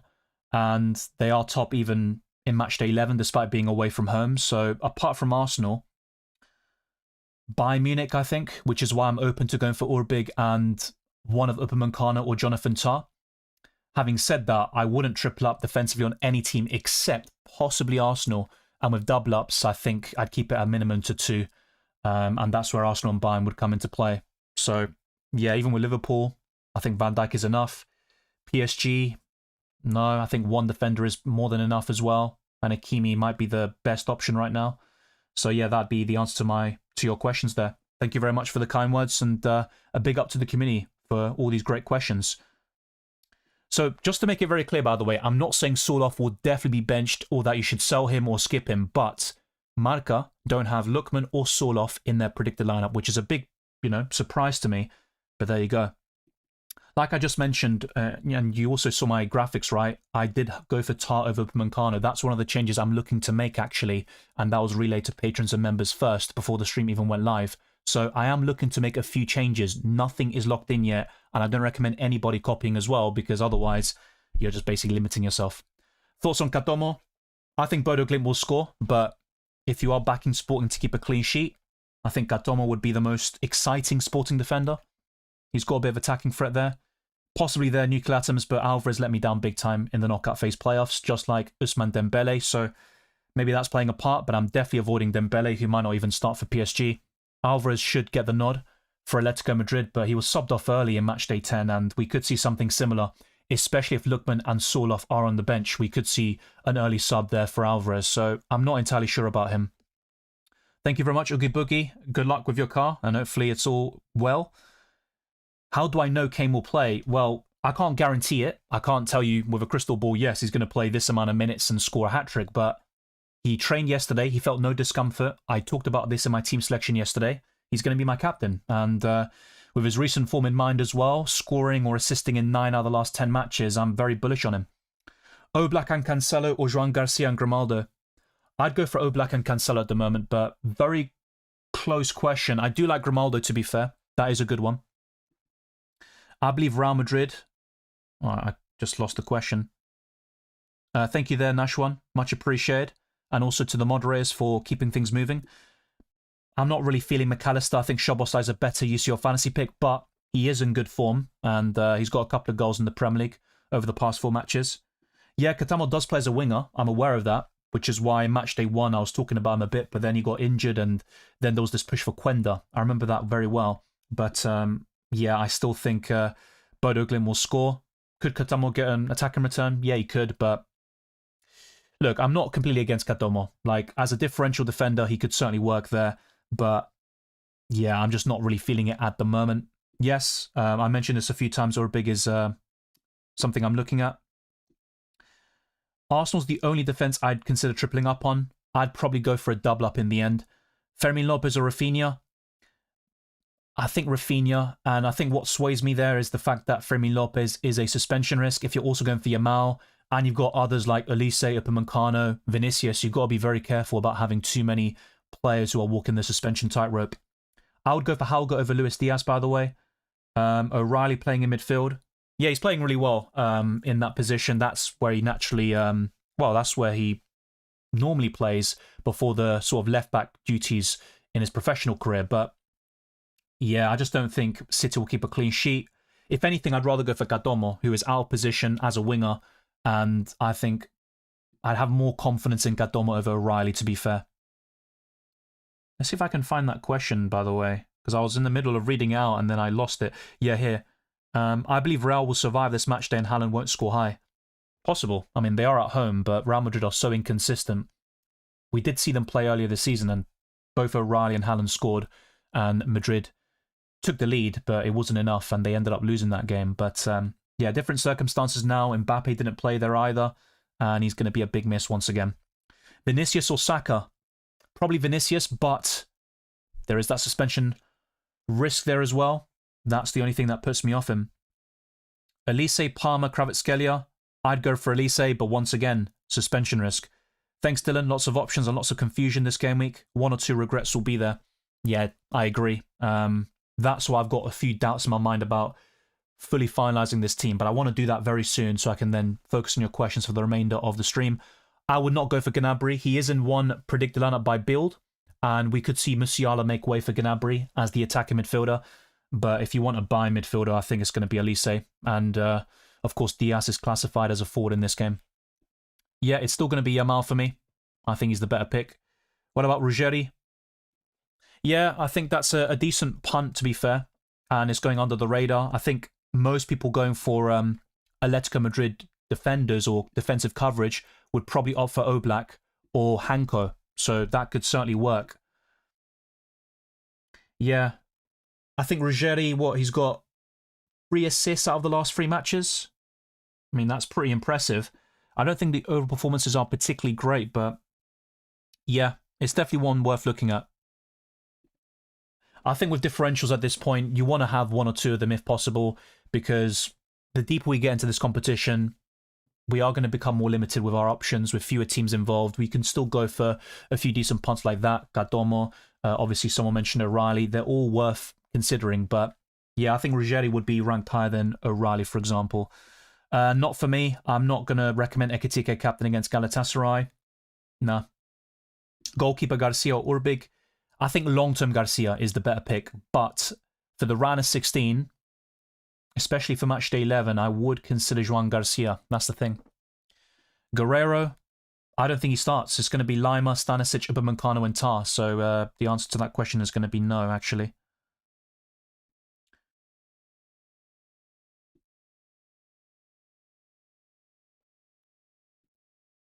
Juan says, it's very hard to choose the midfield, but I think I'm selling for Rafinha, Yamal, Vinicius, and don't know which 2 to choose out of Szoboszlai, Elise, and Semenyo. I'd probably pick Szoboszlai and Elise, but yeah, there are pros and cons behind some of those picks. So Yamal, Vinicius, and Elise are suspension risks. Rafinha has been poor in the Champions League this season, and Semenyo is an unknown entity in the Champions League, but I think that's a decent punt. I think out of all the new signings, by the way, Cancelo and Semenyo are the best ones to go for. Szoboszlai or Wirtz? I'd still go for Szoboszlai. Eze could start, yeah. Odegaard is still making his way back, and yeah, Eze should get the nod. Gyökeres or Ekitike? I think over both legs, I'd prefer Ekitike. Saka, Rafinha, or Vinicius?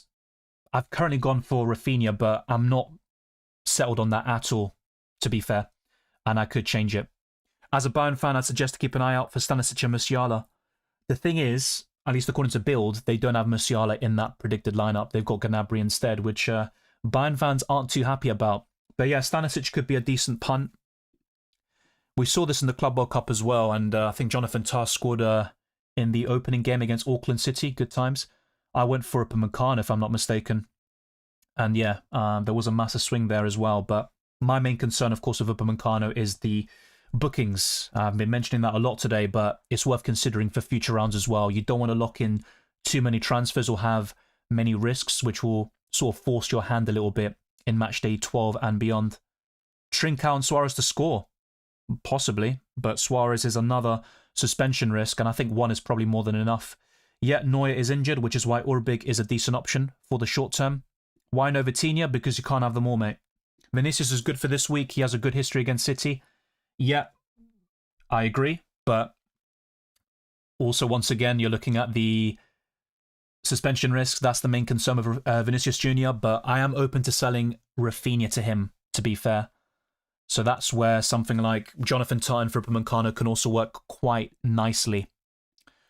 So what I'm going to do here is,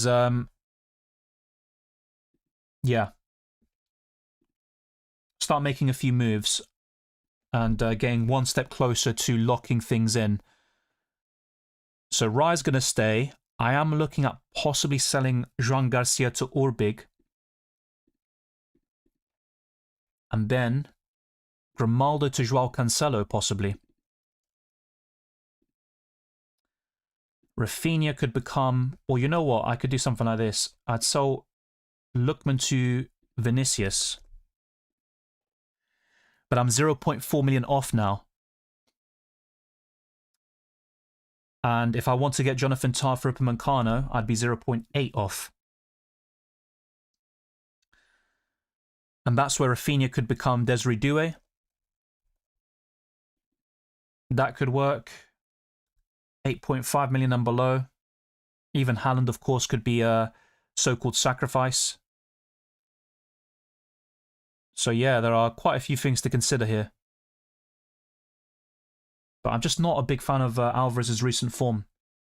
And the minutes are a big concern with all those Atletico Madrid attackers, including Seinof and Lookman. But yeah, Alvarez, what? He's got 3 goals out of the last 10 games, roughly. 1 assist. It's not particularly great. Yeah. And in terms of minutes, by the way, Alvarez has got 1 90-minute, which was against Club Brugge, where he scored in the first leg from the penalty spot. In all the others, he's had 69 minutes or less. I just don't like that at all, to be fair. I don't like it whatsoever.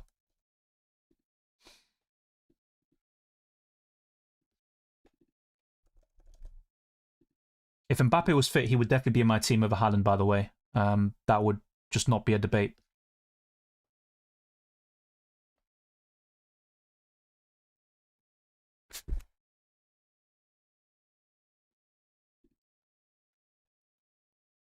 Okay. So let's make a few more modifications. So instead of Rafinha, who could we go for here? Doué, Gordon. I do like the look of this, though. I'm not going to lie to you.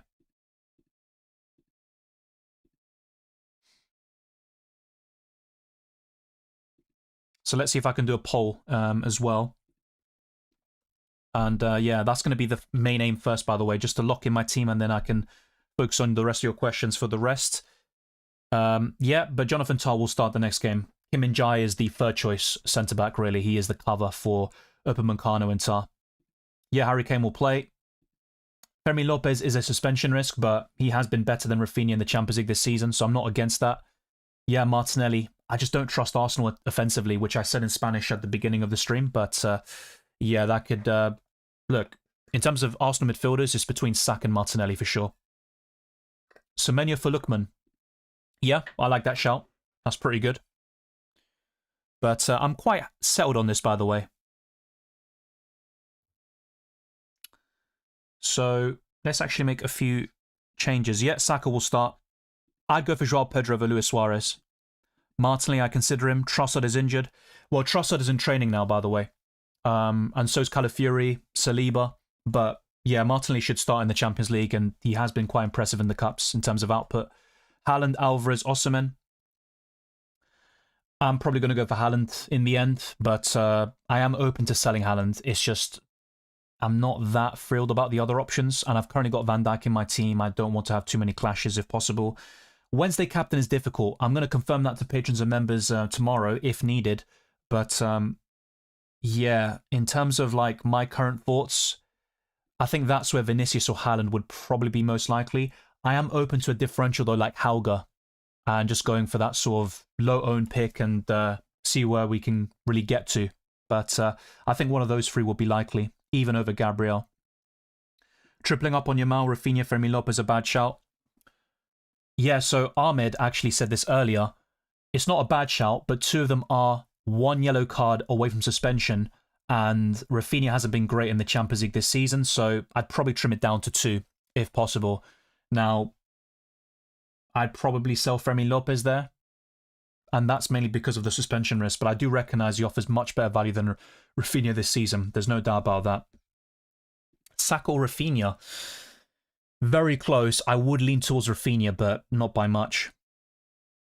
Well, Szoboszlai's been better than Salah this season, period. But Salah has scored in the last 2 games, both against Wolves, and Szoboszlai is in the top 5 highest scoring midfielders in UCL Fantasy. So I think with everything considered, I would lean towards Szoboszlai.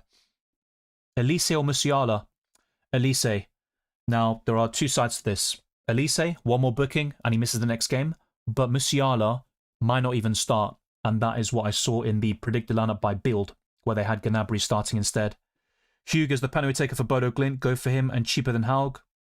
Yeah, fair enough. Both of them have a high ceiling, and they've ended the league phase campaign very strongly, so that is definitely worth looking at. I think in terms of like, penalty takers, they always have that massive advantage, so yeah, that could definitely work as well. I like both of them, to be fair, but I've been very bullish on Hauger, let's say, the strike I've currently got in my team, but I'm open-minded.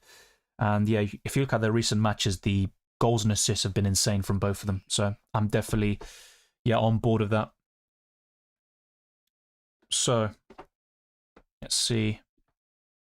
Let me put this poll out as well.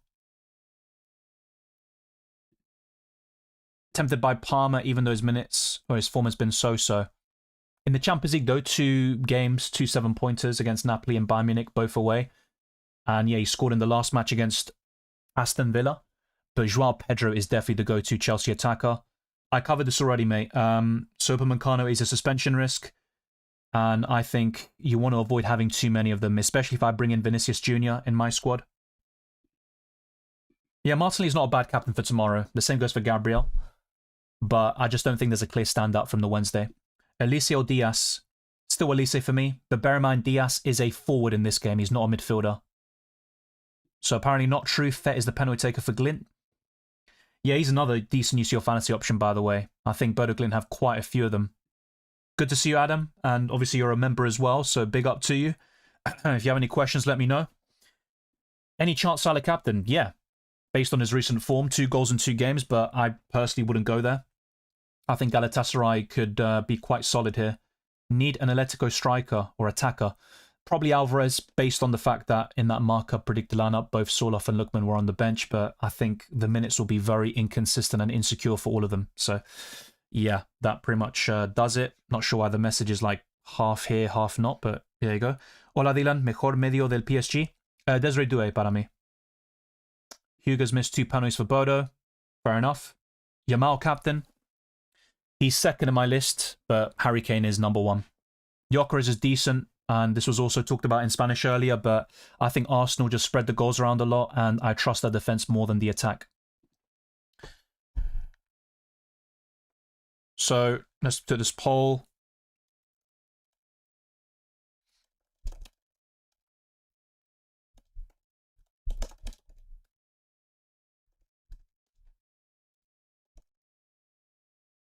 Would you...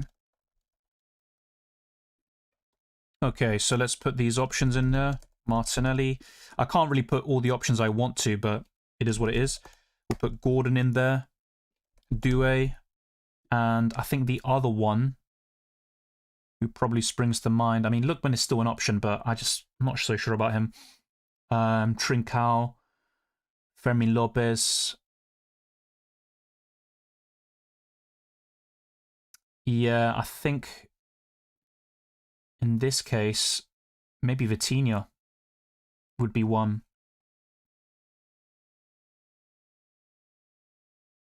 Let's put Semenyo. I'm going to put Semenyo in this list. But yeah, I'm quite open to making a few changes here. So Vinicius coming in for Rafinha, selling Lookman. That would mean no Atletico Madrid players whatsoever, by the way, which might seem a bit crazy. But there you go.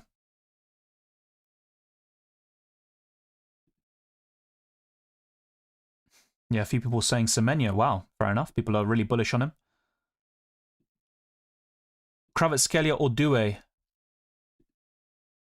Oh yeah, fair enough. Let's go to the transfer section. I'm not sure why I did that.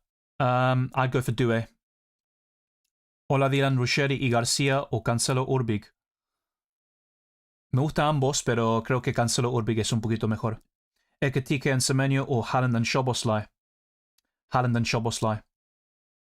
Well, I think Doué has shown more recently in terms of the knockout phase playoffs. He won player of the match in both games, but Kvaratskhelia has been more consistent over the course of the season. I don't think there's really much separating the two of them, to be fair. I am considering Fermin Lopez, but he's a suspension risk, and I've already got quite a few of them myself, so that's why I'm open to maybe avoiding that if possible and going for someone a bit more secure. Yes, I'm very sure about Kane starting. I can't really say anything more than that. He trained yesterday. He felt good, no discomfort, and that's really all there is to it. Gordon or Rafinha, y Nuno o Hakimi. Hakimi, porque si Nuno Méndez obtiene una amarilla más, va a estar suspendido. Y entre Gordon y Rafinha es difícil, pero creo que Rafinha a largo plazo es mejor. Creo que Barcelona va a ganar. I'm probably going to go Vitinha out of these. That's fair enough. I think Vitinha is pretty solid. He has been a bit unreliable recently with the goal output, but we saw what he did in the league phase. Osimhen, Sorloth, or Ekitike? I think over both legs it's probably going to be Ekitike, but I think also with the minutes, Osimhen is the most reliable there.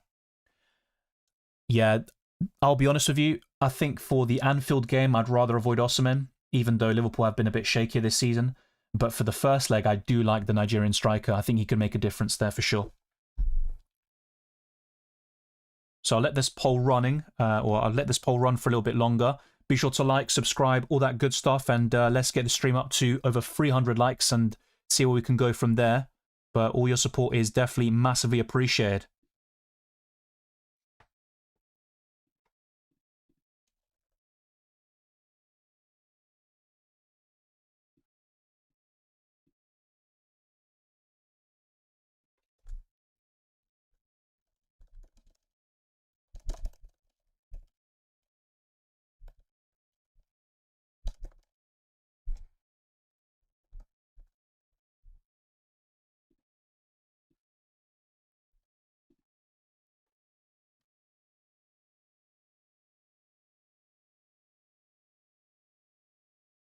Okay.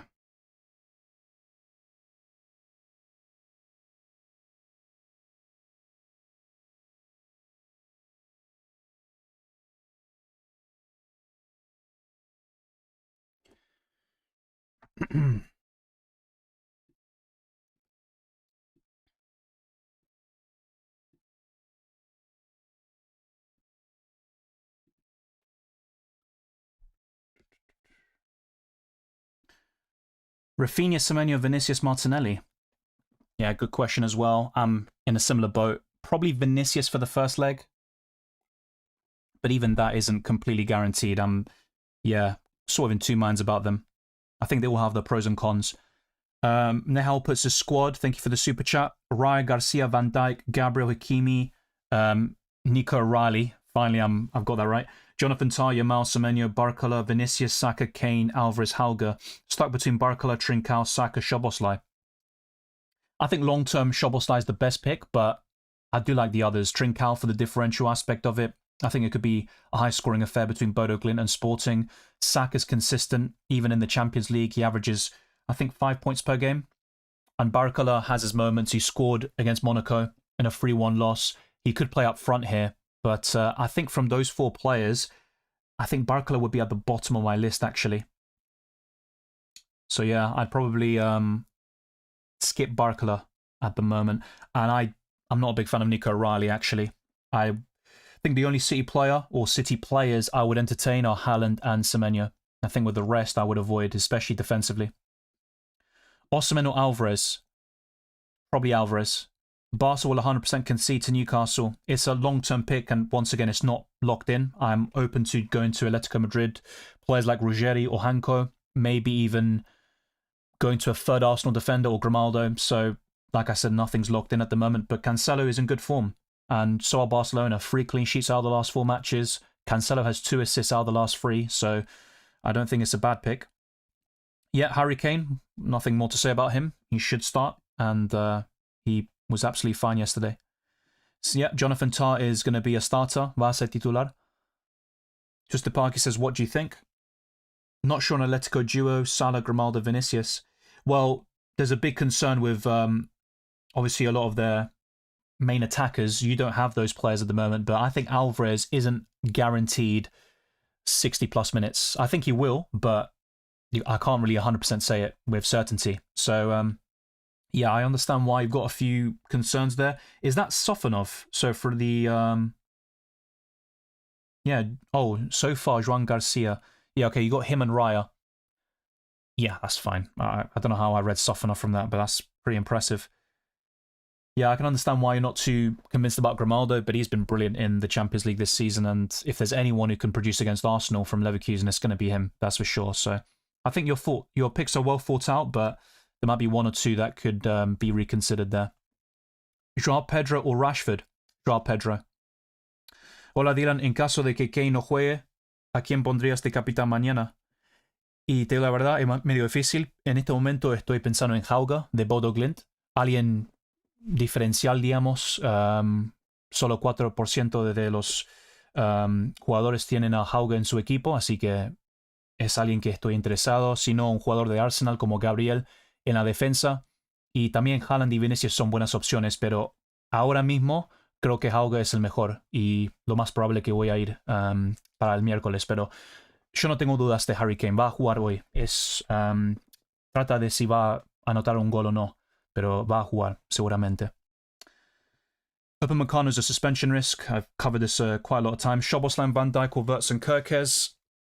I would go for Szoboszlai and Van Dijk. I think the others are a bit too inconsistent for my liking, especially Kerkez. Could Saka be a rotation risk? Slightly, but Saka's still first choice. Madueke started in the FA Cup. Saka will get the nod here. And moving forward, Saka's a big game player. We've seen that, especially in the home games of the Champions League at the Emirates. He's got a great record. Yeah, I wouldn't be too concerned about Saka and the starting berth there, but I understand your point. Hi, Dylan, Suarez and Vinicius, or Rakitic and Fermin Lopez? I would go for Suarez and Vinicius. Just bear in mind, 3 of those 4 players are suspension risks. Rakitic is the only one who isn't. That's going to be the only concern about going for the Suarez-Vinicius duo, but I do like it. Yeah, Wirtz is decent. We saw him produce some big returns last season for Leverkusen, but not so much for Liverpool. I'd rather go for Szoboszlai or even Salah. Possibly, yeah. I think Neuer will probably miss matchday 12 as well. It's not guaranteed, though. And I think by matchday 13 for the first leg of the quarterfinal, he should be available again. That's why Juan Garcia is probably the safer pick in the long term as well. Yeah, like I said, it's more about targeting the round of 16. I don't want to book in goalkeeper transfers either, but it's just something a little bit different, which I might end up going for. But yeah, I'll try to lock it in, and then I can talk about all these decisions, because some of them aren't even fully decided yet, and people are, yeah, sort of questioning every single move. Cherki or Semenyo? Semenyo. Salah's a good pick, but I'm not going to go for him. Szoboszlai and Van Dijk covered. Yeah, that's the duo I'd go for. Timber's a good pick at 5 million. He offers great value. I might even go for him as a third Arsenal defensive coverage with Raya and Gabriel. But I also like hedging my bets a little bit. And even with Arsenal, the chances of a clean sheet aren't that high. Only 44% according to the website fantasyfootballpundit.com. Eze is not really an option for me. He could produce in some of these games in the Champions League. But yeah, I'm just looking at other midfielders instead, to be fair. And Martinelli and Saka are my favourite UCL Fantasy midfielders from Arsenal. So yeah, very soon I'll be locking in. I mean, this might fall on some deaf ears, but my advice is not to copy to everybody watching, to follow your own path and see where it takes you.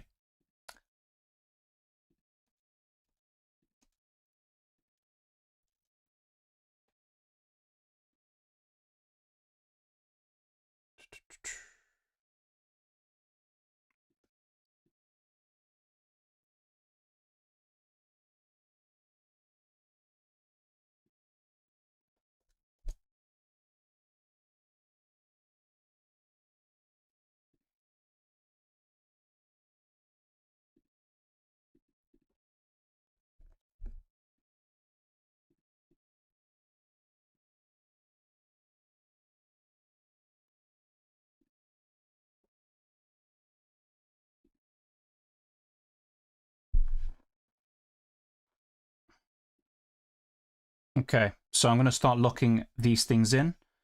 And let's put a few more quickfire polls, which is going to help a lot of people as well in the community. But before I do that, let's go through the super chats. I think there are a few. So one's by Stefanos. What about Yokris and Ekatike? Yeah, look, they're good picks in isolation, and we have seen them produce in the Champions League before. But yeah, I think with Arsenal, they just spread the goals around a bit too much for my liking, which is what puts me off Martinelli and Saka, who are my favourite Arsenal attackers right now. And yeah, with Liverpool as well, Ekitike, we have seen moments where he is sometimes benched and maybe rotated.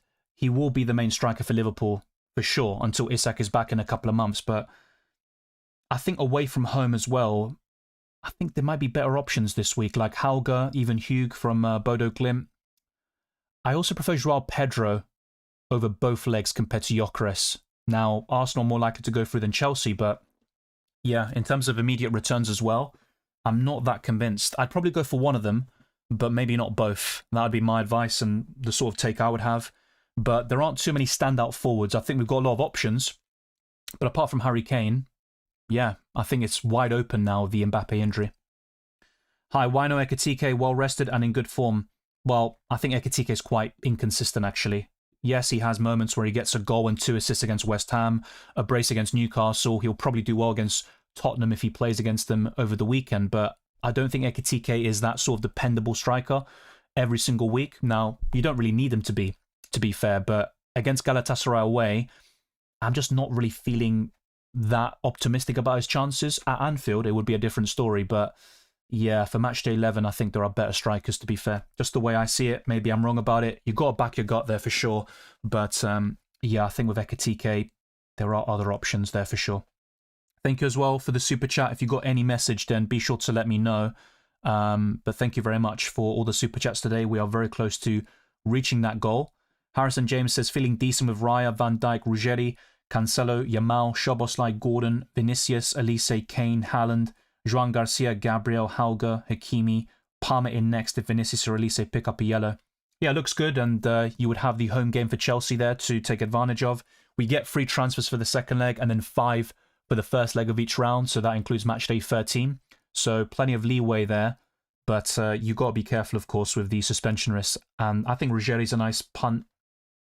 My only concern is double Barca defense with Cancelo and Joan Garcia, but that's really the only nitpick I've got in your team. But yeah, I think over both legs, could Barca keep a clean sheet? Maybe at home in Matchday 12, but at St James's Park, I'd be very surprised, of course. And you do have Gordon up against them as well. So I'd maybe reconsider one of Joan Garcia or Cancelo, even though I like both of them in isolation. For me, it's a no-brainer. Timber, Raya, Gabriel, just because the other fixture's not giving me high hopes for a clean sheet. Completely valid, I get that. But Arsenal's biggest enemy is Arsenal, and I like to diversify when possible. And look, I'm not saying it's a wrong strategy. I said this before. If there's one team you want to triple up on defensively, it's Arsenal, which I talked about in my best team video. But yeah, I agree. Urbig is good, but will be a transfer out. Yeah, I think with Joan Garcia, the sort of projections I've got is for Barca to reach the semi-finals, so he could also be quite useful for match days 13 and 14 as well. But then he would clash with David Raya, of course, if both of them reach the semi-finals because they'd face each other. But yeah, that's why with the goalkeepers, there's not really nothing permanent, really. But I think you have plenty of transfers by then to sort things out. So I think in isolation, Joan Garcia Raya is probably the best goalkeeper pairing. So I completely get that. But yeah, I'm going to start locking things in finally, otherwise I never will. Semenyo is leading this vote, Gordon is second, Doué's third, and Martinelli, the differential, is last. And a lot of you are voting here, so be sure to like, subscribe, all that good stuff. Thanks to those that have supported the channel. Thank you, Harrison James. Appreciate as always, Dylan. Best of luck, everyone. Should be an exciting set of fixtures. Yes, and we still have 80 minutes to lock in. Ahmed says, Peter Haug, Kane, Haaland, Szoboszlai, Yamal, Elise, Gordon, Van Dijk, Jonathan Tah, Gabriel, Oblak, Raya, Bacho, Hakimi, Doué. Looking good.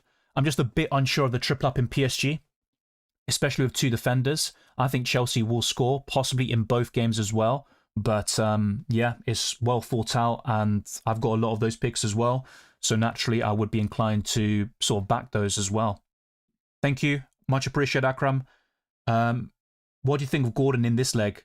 Then Rafinha in the second. So on paper, yeah, I get that sort of thinking, and you're targeting the home sort of advantage there. It doesn't always pay off like that, and we could see a role reversal where Gordon scores away and Rafinha does it at St. James's Park. But yeah, my only concern is just booking in a transfer, especially if you've got other suspension risks in your squad like Vinicius, Elise, and all these different players I've mentioned, Upamecano. So you just have to be careful about sort of already planning one transfer for matchday 13. Sorry, for matchday 12, which is a few weeks away. And with free transfers at your disposal, you could be sort of forced to make other moves as well. So there's always an element of risk with that sort of thinking, but that doesn't mean it's a bad thing. So yeah, why Tar, not Upamecano? It's not completely locked in, but the reason why I would probably make this transfer is because Upamecano will be suspended if he gets one more booking. Tar doesn't have that same risk, so it makes him a bit safer. Kvaratskhelia, Doué, or Barcola best option? Well, Barcola will likely play up front, but my favourite is probably Doué at the moment. Yeah, you could skip Elise. I don't think you have to go for him. He is very template, only 39 points, but he is the leading assister in the Champions League this season with Vinicius Jr. And yeah, I think with Bayern Munich, apart from Harry Kane, you don't have to go for the other options in isolation, but I'm still quite bullish on Elise. And the midfield is already so wide open that I could go for anybody. Yeah, I'm going to captain Kane, but you got to back your gut on that one. And ultimately, with the Tuesday, you can go for something a bit different, even if it's Rafinha or Yamal, for example, because you can obviously change the captaincy for the Wednesday. I just don't think that the Wednesday options are that great. So I'm going for something very secure here in Harry Kane. I like Martinelli in the Champions League. I think he's going to start here, but he's also a very inconsistent player, and Arsenal spread the goals around, that's for sure. Best of luck as well. Let's talk Vinyl. Well, both Lookman and Sorloth are not in the predicted lineup according to Marca. I'm not saying that's gospel or that means they're going to be benched, but there is a possibility there. Yeah, an Atletico Madrid defender is also not discounted, but Spurs were quite good in the league phase, and I think they could score in both matches. Let's not forget, by the way, Atletico Madrid have not kept a single clean sheet in the Champions League this season, and in recent matches, they haven't been great when it comes to their defensive output. Yeah, Luis Diaz is a good option, but I'm not going to go for him, I think. I'd rather go for Hauge, Harry Kane, Haaland, and maybe even Alvarez as well. Joao Pedro of his recent form. But Diaz could be a difference maker. We saw that earlier this season against Paris Saint-Germain when he was sent off. Yeah, once again with Harry Kane, I think he's going to start. He felt no discomfort yesterday in training, so there's not really much more to say about that. So yeah, let's lock things in because a lot of these are questions I've already covered, really. Captain Gordon or Osimhen? I think from those two, they both scored against their respective opponents in the league phase, but I would probably say Gordon, the midfielder advantage, higher ceiling. And before I make this last poll, let's go through a few more member questions and super chats. So Paredes says, how long is Neuer expected out? He's definitely missing this game, and it's probable, according to goal.com and a few other sources, that he's going to miss matchday 12 in a couple of weeks' time. But by the quarterfinal stage, he should be back. So Orbig is probably a very short-term move, to be fair. Ahmed says, amazing work again, mate. Let's get that 100-plus score. Thank you, Ahmed. And yeah, hopefully we get those green arrows and massive scores. That's what we're aiming for, so we can enjoy UCL Fantasy to its fullest. And thanks to Daniel Lopez, who says, hola, ¿cuántos cambios tenemos entre matchday 11 y 12? Tenemos 3. Y lo mismo pasa con la segunda fase de cada ronda. Así que para la jornada 14 y 16 tienes 3 transferencias. Y para la primera ronda tienes 5 transferencias. Así que es lo mismo que el año pasado y también en los años que ya fueron en UCL Fantasy. Ahorita tengo a Raya, Joan García, Van Dijk, Gabriel Timber, Hakimi, Ta, Vinicius, Olise, Semenyo, Yamal, Szoboszlai, Kane, Haaland y Hauge. Quisiera meter a Osimhen. Sí, para mí está muy bien tu equipo y me gusta Osimhen, pero te digo la verdad, creo que Hauge es mejor para la jornada 11 y Haaland y Kane son bestias en la Champions, así que está muy bien el equipo, no tengo muchas dudas. Obviamente hay algunos jugadores que pueden estar suspendidos con una amarilla más, como Olise y Vinicius, pero para mí está muy bien el equipo y tenés triple defensa en Arsenal con Rasha, Gabriel y Timba, pero para mí está muy bien, me gusta mucho. Alright, so let's go to the poll before I bloody forget. And yes, we are very close. I am going to lock in. Yeah, I always do that, though. I enjoy the questions, but it also prevents me from locking my own squad. So bear with me. I am just going to... I'm going to focus on my team and just make sure I've got everything set up. But based on that predicted lineup, let's maybe go through that one more time for those that are new. So this is according to Marca. They think that Seinof and Lookman could be on the bench. And with Alvarez, for example, over the last 10 matches, he has only played 90 minutes once. With the rest, he has played either 69 minutes or less. I don't like the look of that at all. So it might even be a case where I go without any Atletico Madrid players whatsoever. Although Ruggeri has been in decent, sort of form with 3 assists out of the last 3 matches. That could be a decent punt against Tottenham. But I think Spurs could score in both matches. And it would not surprise me if Spurs knocked them out. I'm not going to lie to you. I think Atletico are the favourites, but I wouldn't really discount Tottenham at the moment, despite the horrendous form. So, let's go to the transfer section here. So this is my current squad, but I am looking at a few possible changes. Now, Orbig is better than Joan Garcia short term, but I think Joan Garcia might be the one I end up going for. And this is where, instead of Joao Cancelo, I could go for Ruggeri and have that one Atletico Madrid defender, or even Timber, and just go all in on the Arsenal defence. And of course, Grimaldo's another one. If I did go for Grimaldo, by the way, it gives me 7.3 million for the last spot. And that's where I could go for someone like Gordon. But yeah, that's how things are looking. Because I'm also thinking about the suspension risk. So with this setup, I would have Yamal and Vinicius, who would be, and also Elise. They would miss the next game if booked. And that would be it. But then, if I went for Urbig over Joan Garcia, for example, that could be a possible transfer booked in for matchday 12, but possibly even for matchday 13. And yeah, even if, let's say, Neuer was out for the quarterfinals and Bayern went through, they're facing either Real Madrid or Man City. So I think by that stage, I would make a goalkeeper transfer. But for the next 2 match days, yeah, I think Urbig could be quite decent, actually. So yeah, plenty of decisions to make and not a lot of time.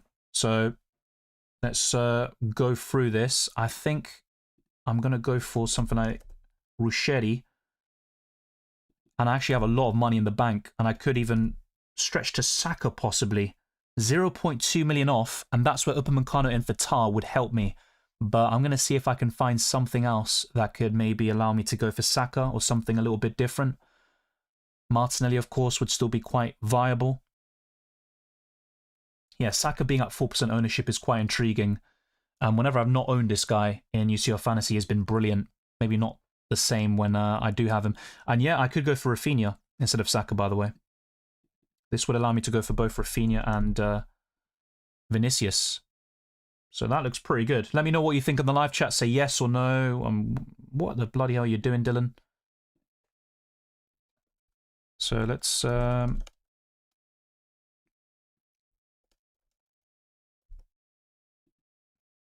I have enough to... Shetty, let's put Vinicius. Well, to be fair, if I want to get Rafinha and Vinicius, I need someone as cheap as Ruggeri. And also it's because he's got 3 assists out of the last 3 matches and Atletico are heavily favoured against Tottenham. It's just a bit of maybe last-minute magic, if you will. Welcome, Afonso. And yeah, let's get the likes and viewers up. Thank you very much for the kind words there from you, if I can say that. Yeah, my only concern with Fermin Lopez is that he is a suspension risk as well. I've already got quite a few of them in the midfield with Elise, potentially Vinicius and Yamal. So yeah, that would be a bit of a concern, but I do like Fermin Lopez. Barkley is going to play up front, but I've been burned by this guy so many times before. I'm not sure. Yamal is second in my captaincy list, but I'm going to go for Kane. Well, Grimaldo might be sold, mate. If you go to the live section, you'll see. I would not go for Mamardashvili. No. Because Alisson will be back at some stage, maybe match day 12 or 13, and I think Van Dijk is all you need for that Liverpool defence. So let's see if I can do this. So Tar, Ruggeri. So what would this be? Probably Doué.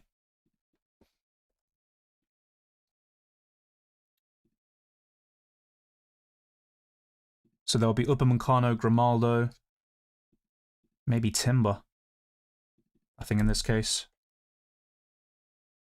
Yeah, let's go for something like that. Timber or Cancelo. Let's go for Cancelo and Urbik here.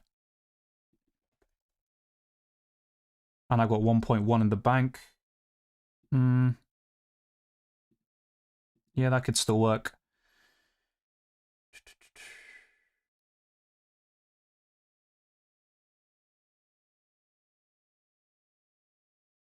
Let's go Vinicius here, and then let's go for a different Bodo Glimt striker. So that's what it pretty much comes down to now. Team A and Team B. And this will be something like Upamecano, Cancelo. I don't think I've got enough characters for this, but there we go. Vinicius, Haug. Let's put Vinny. Vinny GAR. Upamecano, Cancelo. Yeah, to be fair, Vinicius is in both of them. Yeah, the midfield is going to be the exact same in both of them. So, yeah, it's just down to the other one. So, yeah, just a few minutes left. Let's be sure to lock in. Cancelo. Upamecano. Urbik. And Hugh. All right, there you go. Finally got there. No, I wouldn't go for Cherki over Semenyo. I prefer Antoine Semenyo. So just to give you the full context here, because there are a few like sort of differences everywhere. Despite the midfield being the sort of area I've been most concerned about, this might be my my final squad really, or my final midfield five. So yeah, it just comes down to going for Tar, Ruggeri, Hauger, and Joan Garcia, or possibly Upamecano, Joao Cancelo, Hugh, another Bodo Glimt striker, and Urbik. But yeah, most of you are voting for the first option with Garcia, Tar, Ruggeri, and Hauger, which is fair enough. Yeah, O'Reilly defense, true, but he's up against Real Madrid. I still think without Mbappe, Madrid will score in the first leg. And if Mbappe is available for the second game, yeah, I still think City will concede there. You just can't have them all, mate. Vitinha, I had him in the knockout phase playoffs. He was crap. So, yeah, I think Vitinha's a quality player. He's on penalties, but he's missed also a fair few of them in the Champions League, one against Monaco and one against Arsenal last season. But yeah, I just think there are too many options in the midfield. The one option I'm probably least confident about is Rafinha, oddly enough. Why not Saka? Once again, same thing. You can't have them all. And Saka, his minutes aren't maybe the greatest. The same goes for the output with the goals. Very consistent with the assists, but yeah, not entirely sure about that. Got lots of money in the bank. What do you think of Salah's latest form? Well, he scored in back-to-back games against Wolves, who have been better recently, but they are still bottom of the Premier League. So I still need to see more from Salah first. And I think Galatasaray could be very competitive in the first game and possibly get another win like they did in the league phase against Liverpool. Possibly not. I like Doué, but I think Chelsea could upset them actually and go through. Yeah. A lot of these, why not this guy? I mean, mate, there's 15 players. I can't have them all. But I just don't think Osimhen is as good as Hauger, Haaland and Kane. And over both legs, with Anfield considered, I'm just less keen on Osimhen. I think he'll return tonight, but not in the second leg. That's going to be my prediction. Palm over Rafinha is definitely viable. I'm not against that. I think that's a good choice. Okay. I'm going to lock things in. Yeah. Still a few things to consider here. I am leaning towards this, and then instead of Rafinha, I might go for something like Doué. That's what I'm looking at the moment. And still have plenty of money in the bank, which could be quite handy.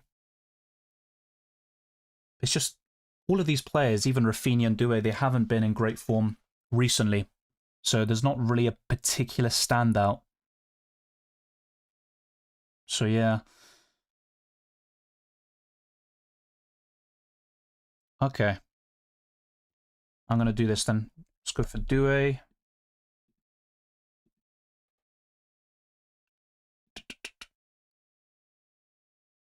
That doesn't look too bad, to be fair. big Upamecano.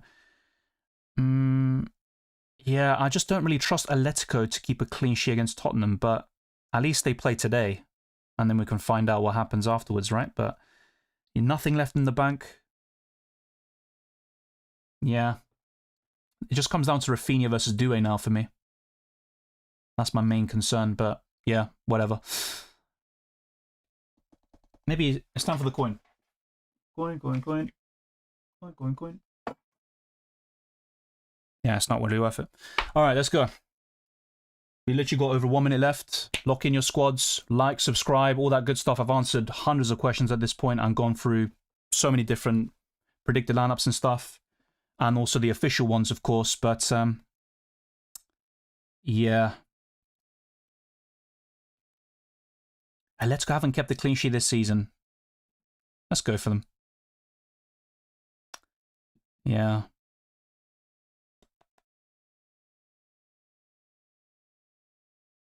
I'm going to go for this team. Technically Team A. So now I just need to make sure everyone's in my starting 11, and pretty much is. Kane captain. Yeah, that's all done and dusted, I guess. There's still time to obviously change things if I wanted to, but yeah, I think that's pretty much how I'm looking like at the moment. So Ruggeri's basically there as a enabler for a very stacked midfield. But yeah, it's not perfect. In terms of Tuesday, I've got Joan Garcia, Van Dijk, Tar, Ruggeri, Szoboszlai, Yamal, Rafinha, Elise, and Kane. So that's 9 Tuesday players now, and then 6 remaining on the Wednesday.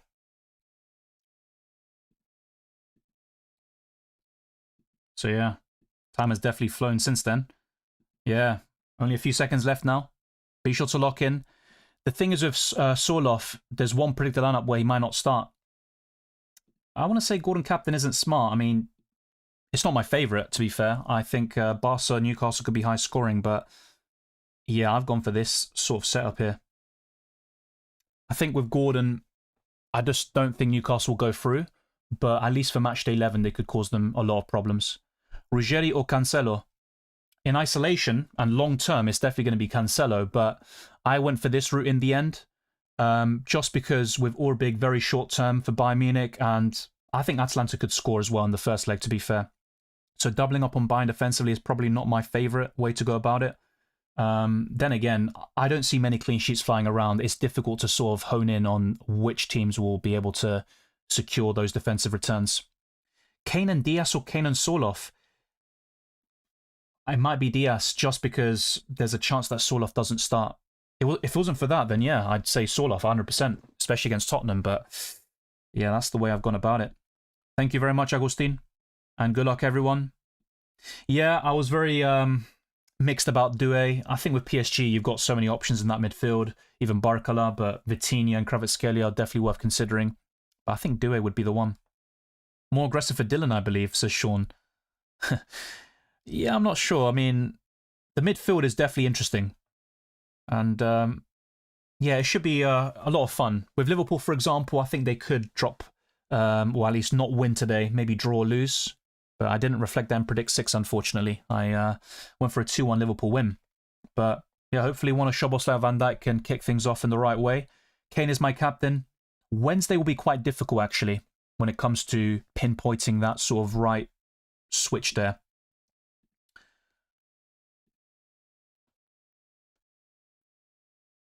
So yeah, good luck as well, Dusky Artist, and thank you to the moderators. Didn't think about Wirtz, he started. I just think long-term, yeah, there are better midfielders elsewhere. I've been asked this question so many times at this point. I mean, Upamecano is one booking away from suspension, so that's why I went for Tar in the end. If it wasn't for that, I would have been very happy with Upamecano. I went with Gordon, highline of Barcelona. Yeah, for the first leg in particular, I think that's reasonable. Not for the captaincy, I probably wouldn't do that, but in terms of having him in your team, is fine. Fermin Lopez to Parma. Yeah, I think Chelsea could get a bit of joy against PSG over both legs, and the likes of Parma and Joao Pedro will be very crucial. I like Fermin Lopez a lot, but he was, yeah, he has a suspension risk. That's my only major concern with him. Good luck as well, user. Yeah, Rafinha is one of those players, by the way. I backed him in matchday 1 against Newcastle. He didn't deliver. He got injured as well. quite early in the campaign. In the knockout, not knockout phase playoffs, but towards the end of the league phase, kind of similar as well. He just didn't deliver, only in matchday 8, but yeah, I'm hoping for much more from Rafinha this season. Switched out Ekitike, Hanko, Elise for Kane, Grimaldo, Semenyo. Yeah, I'm not even going without the highest scoring defender in the game. I think Grimaldo is quite decent, to be fair, still. Yeah, Harry Kane is the best option, I think, and I'm very bullish on him. And Semenyo is going to be a good one. I like Semenyo. I think over both legs he will score against Real Madrid. Good luck as well, Lucky himself. Dylan, thank you, and as always, good luck. Much appreciated, Johnny, and the best of luck goes to you as well. Thank you to Summons. Best of luck. Yo, Dylan. Welcome, 00. Thanks for the gifted membership.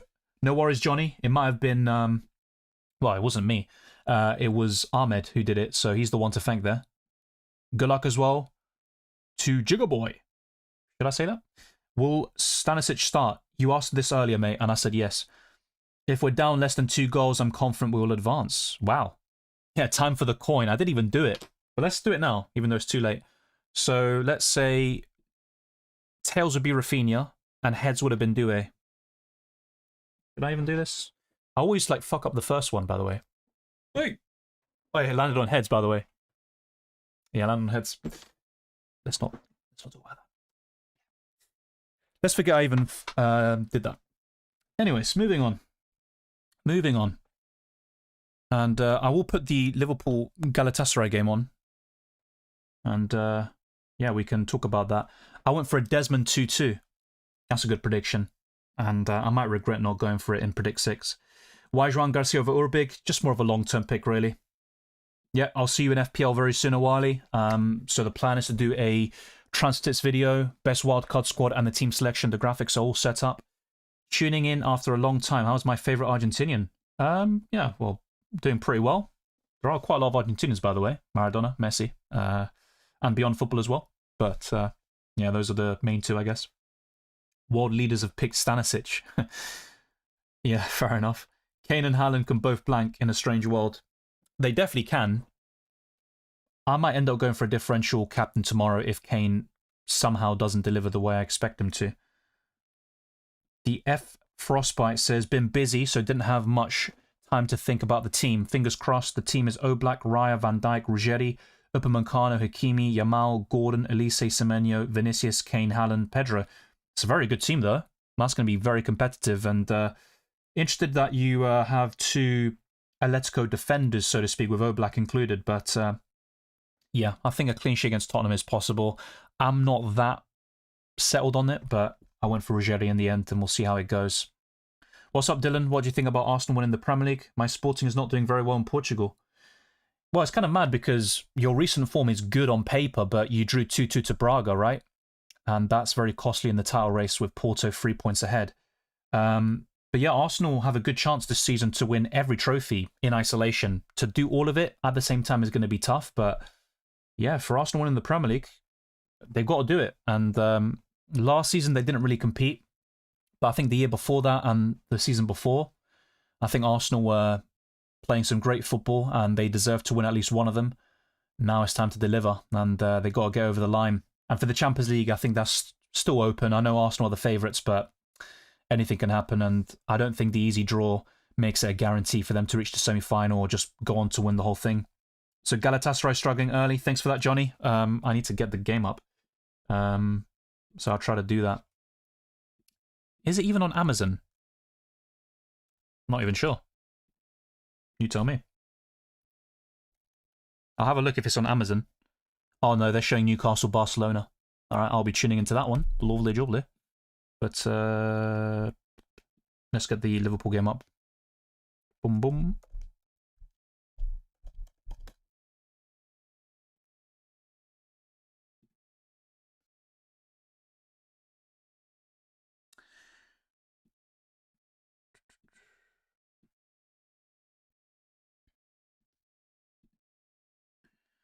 So let's see how we did in the end. So we still got some people watching, which I appreciate. I'm going to do quiz as well. Maybe give you some other entertainment whilst you're watching the game. Let's get the stream up to 400 likes. That would be greatly appreciated. Even if you're on your way out, let's be sure to get to 400 likes. And yeah, a lot of you did tune in today, which is always a pleasure. And I should have this up any second. Are you absolute... let's not get cancelled. I was going to say twat, but yeah. Oh my, what is happening here? Oh, what the... Bruh. Relax. Whoa. Yep, Galatasaray 1-0. Yeah, that's as soon as I tune in. Wow, that scared the crap out of me, by the way. So yeah, great start for Galatasaray, even though they were on the cosh a little bit. So let's see this goal. Oh, set piece. Oh, is that an Osimhen assist? Yeah, it is. Osimhen with the assist. Mate, this guy's inevitable. Oh dear. Well, not exactly the start I wanted in UCL Fantasy, but there you go. Yeah, if you have Osimhen, very good start. Very, very good start. Dear, oh dear. Bloody hell. Bloody hell. All right, let's do some quiz. Let's do some quiz. If this actually works, by the way.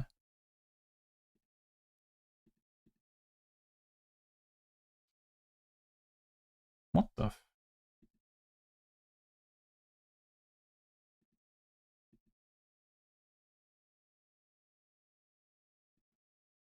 So yeah, I saw the goal. Not very pleased with it. All right. We'll do this one. Not even sure how it's going to go. Oh no, it's freezing. Wait, what? Which Spanish team has kept the most clean sheets heading into the round of 16? It's probably going to be Barcelona, but I'm going to do 50-50. Oh, no, it's Real Madrid then. Atletico, I'm definitely not there. Who has provided the most assists for Bodo Glimt heading into round of 16? It's going to be Patrick Berg. Oh, it's Hugo Berg. Let's go for Berg. Yeah, wrong. Nice. Who's provided the most assists for Liverpool heading into the round of 16? Szoboszlai. Liverpool's top scorer heading into the round of 16? I should know this, but I don't. Let's go for the two shots. Yeah, Szoboszlai. Okay. Who is Tottenham's top scorer heading into the round of 16? Mate. It's not going to be Colin Warney. It's, I think, Xavi Sim. No, it's probably Solanke then. What was the score when Galatasaray faced Liverpool earlier this season? 1-0 Galatasaray, which is currently the score right now. Nice. Which of these former Leverkusen players currently plays for Arsenal? Kai Havertz. Who is the current Bodo Glimt manager? Oh, yeah, this one. And this one. Which players represented both Leverkusen and Arsenal? Yeah, Granit Xhaka. And which Leverkusen player has the most goal contributions? It's going to be Grimaldo. Not bad. Not bad. I might play that again, just to improve the score. And hopefully Liverpool improve their score. Not a good start from them. Bloody hell. So yeah, Lemina scored the goal. Didn't expect that at all. Yeah, then we'll see what the live chat is saying. How many Champions League titles have Chelsea and Paris won between them? 3. Who is Tottenham's top scorer? Let me get this right this time. Wait, let me do the 50-50. Oh, shit. I don't... Is it Solanke? No, it's Colin Warney. Yeah, I don't know why I kept thinking... Oh, yeah, I got that confused. That's bad. Which German team has kept the most clean sheets? I think Leverkusen, actually. Yeah, Leverkusen. Which player scored the most penalties heading into the round of 16? Well, what? Oh, Gordon now, yeah. Before, yeah. It was like all 3 of them had 3. Who scored a consolation goal when Barcelona met Newcastle earlier this season? Anthony Gordon. Which of these players have won the most tackles heading into the round of 16? Or it's probably Chouameni or... What the... Bruh, I don't want this. I'm trying to do something here. What the...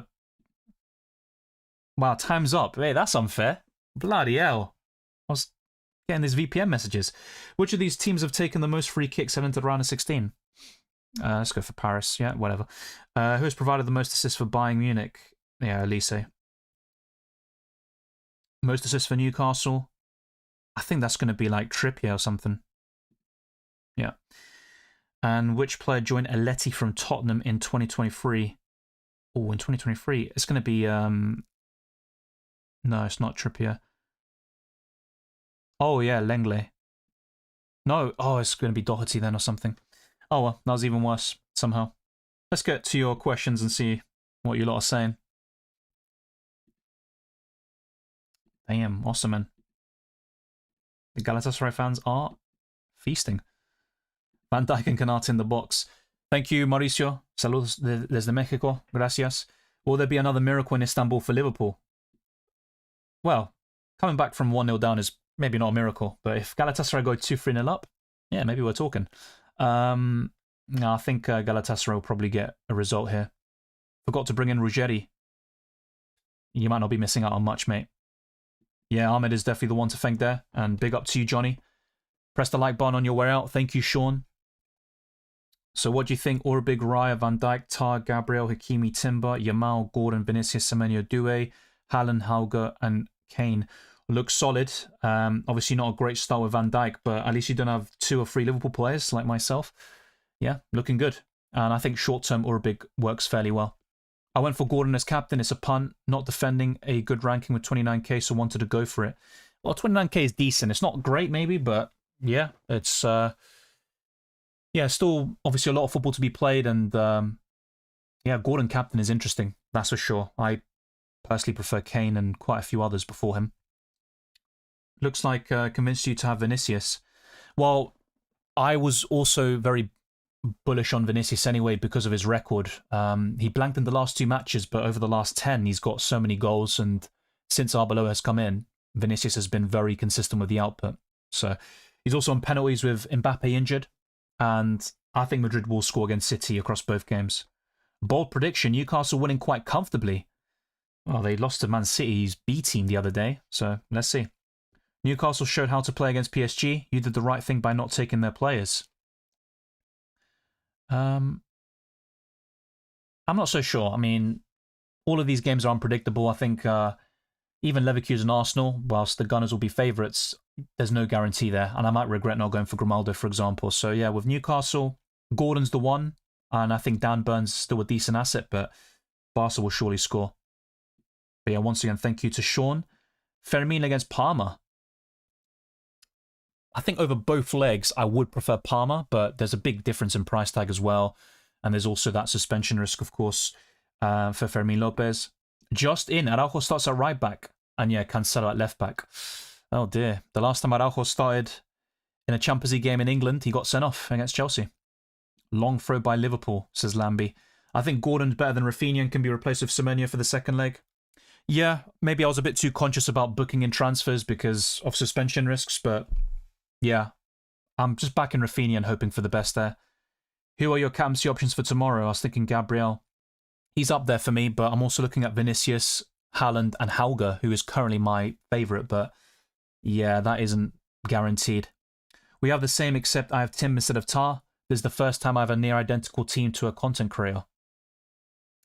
Yeah, I think Timber's definitely solid, and we've got a very similar team in that case, but hopefully we get some good returns. It's not looking good at the moment with Liverpool, but there's still plenty of time. You didn't know the answer, so change the screen. Naughty, naughty. Yeah, that'd be a good tactic. Nice chance for Osimhen, says Lambie. Yeah, Doherty, I don't know, my brain froze a little bit. I'll get it right next time. Forgot he was at Spurs for a bit. I actually remember it because of that video where he was deleting Arsenal tweets. Kind of mad. Van Dijk on 5 ball recoveries. That's crazy. That's crazy. Yeah, he's on 2 points already. Something good has come of it. Let him cook. Yeah, but Szoboszlai, I'm a bit not so sure about that one at the moment. We thought he slotted straight in. Now not so sure, says Twisted Parky. Why Kirkes every week? Robertson is not totally rushed. He isn't an op, is that? Or... But yeah, Kirkes hasn't been great. He was much better last season with Bournemouth, that's for sure. Yeah, Berg. I haven't done bracket, actually. No, I didn't do bracket. Why are Liverpool so dodgy at the back now? I hope you predicted Alisson no clean sheet, lol. Oh, no, I went for 2-1 Liverpool, and either way, Alisson's not playing, but I get what you're saying in the quiz. Yeah, I know what you're saying. Is it quiz? No, in the prediction, sorry, predict 6. Awesome and my goat, says Ernesto. Yeah, he's not my goat. I haven't had him all season. Van Dijk can still score, yeah, so can Szoboszlai, but I'm not that optimistic right now. Liverpool concede from another set piece. They have scored from a lot of set pieces themselves, though. That's the thing.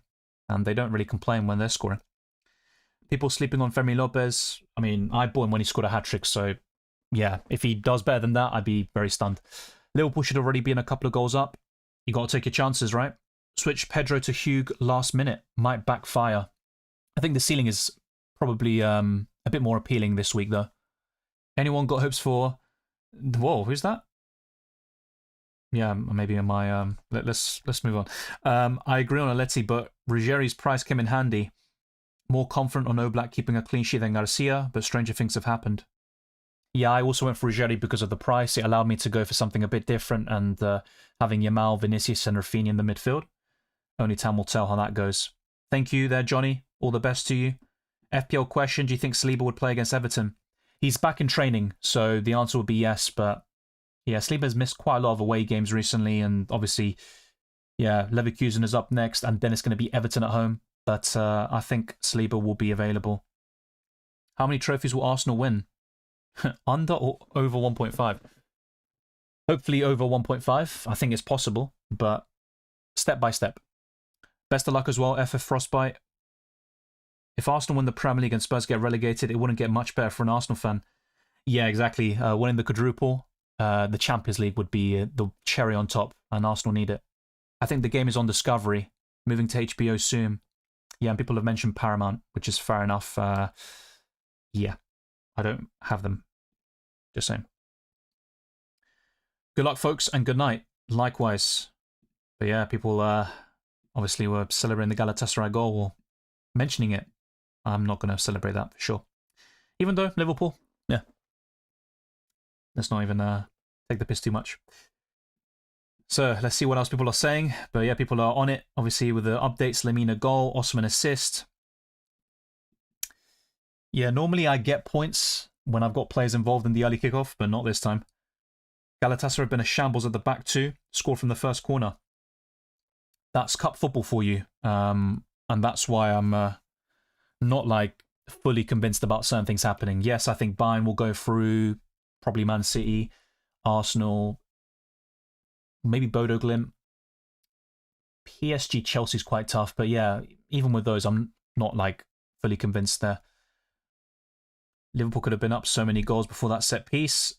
Rip, clean sheet. Galatasaray scores. Guys, Lemina opening the score. Liverpool is pissing me off at the moment, says Ian.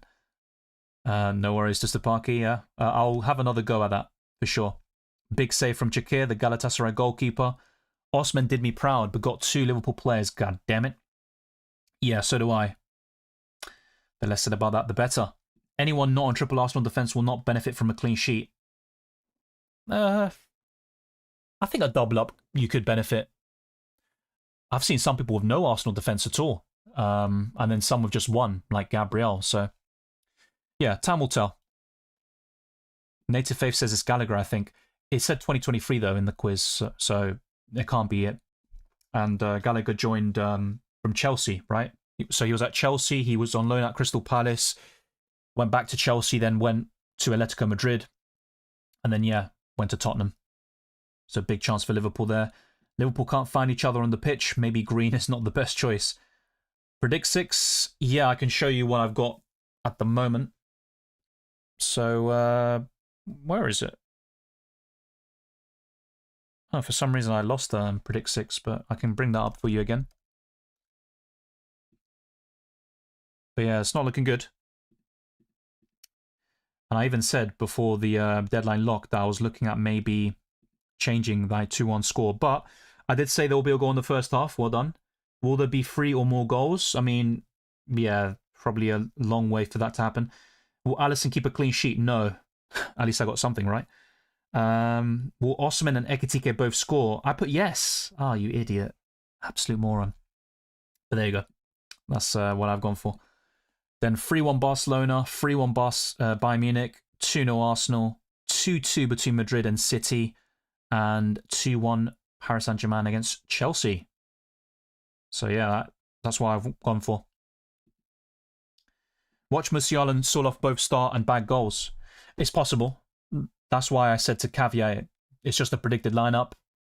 Not everything will be absolutely spot on and correct, but yeah, should be interesting. OAP, old age pensioner. Okay, I actually didn't know. There's so many terms nowadays. Madrid linked with Pochettino. They are finished. Mate, so are Tottenham. Like, what is this about? Liverpool surely are trying. Well, they have to. And the Champions League is their bread and butter. I went with Griezmann on a different fantasy game. Yeah, Griezmann's not really the same sort of player anymore. Doesn't get that many goals or assists, but it is Tottenham. So maybe Dr. Tottenham can prescribe him with some goals and assists. So who knows at this point, but not so sure. I personally would rather go for different forwards, like the Bodo Glimt strikers, Luis Suarez, even from Atletico, Soloff and Alvarez, but one of them will be benched. You just can't see Alvarez, Griezmann and Soloff starting together. And even Lookman, of course, could make way as well. Do you think in the next 5 or 10 years we will have a team outside the top 5 leagues win the Champions League? I'm going to say no. But yeah, Bodo Glimt obviously have surprised a lot of people this season. Still not enough to win it. Sean says, a la Madrid. Okay, didn't expect that. But also those with triple Arsenal won't benefit if Arsenal concede. True. And despite not owning triple Arsenal defence, I still want them to keep a clean sheet and win. But yeah, that's just my personal opinion, my personal preferences. So let's play around a bit with Predict 6 as well. Not Predict 6, I'll probably keep those scorelines the same and wait until the lineups are out later on. But yeah, I'm going to play again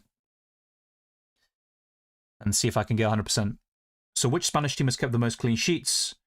Oh, it's Real Madrid or Barca. Yeah, I think I did this before, didn't I? Who is Bodo Glimt's top scorer? Helga. Which coach managed both Barcelona and Newcastle? Yes, Sir Bobby Robson. Who is Bayern Munich's top scorer heading into the round of 16? Harry Kane.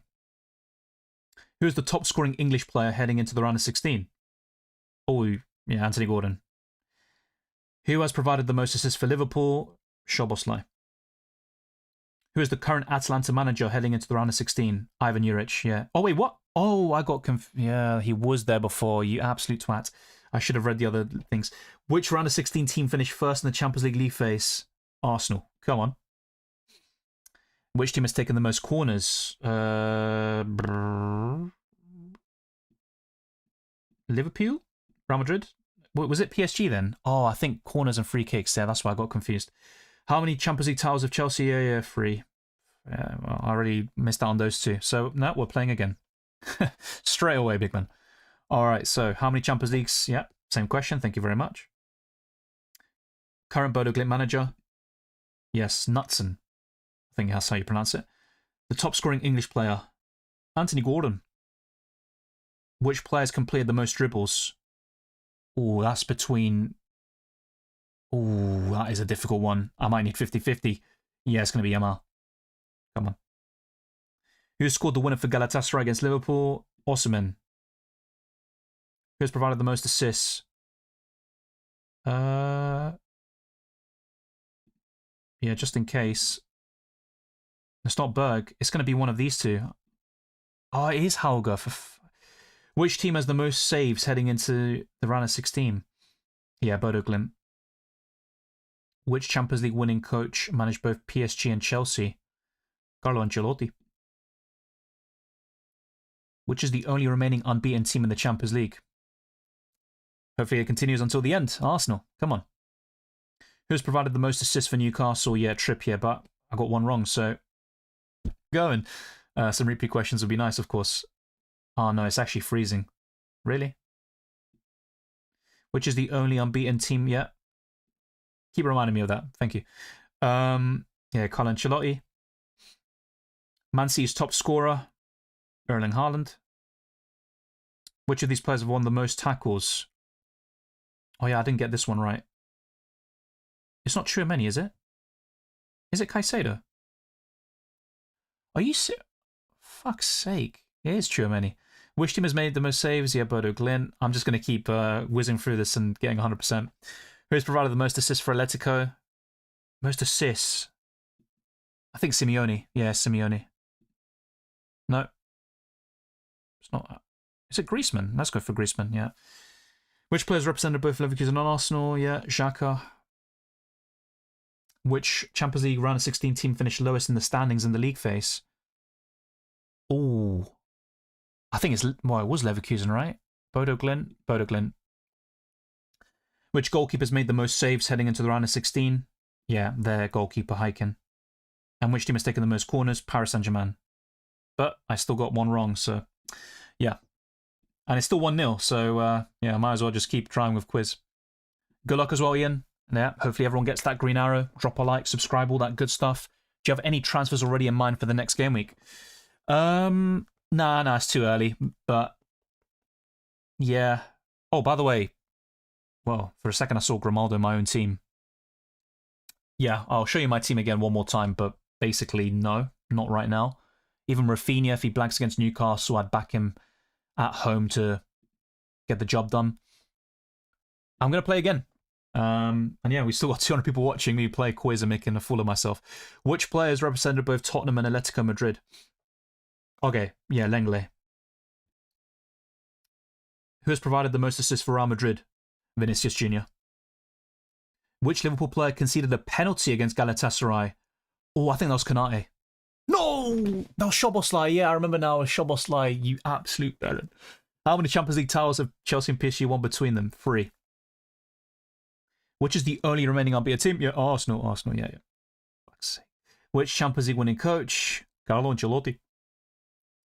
Most assists for Tottenham? Probably Pedro Porro. No! You... Oh, Xavi Simons. Who's Bodo Glint's top scorer heading into the round of 16? Yeah, it's going to be Peter Haug.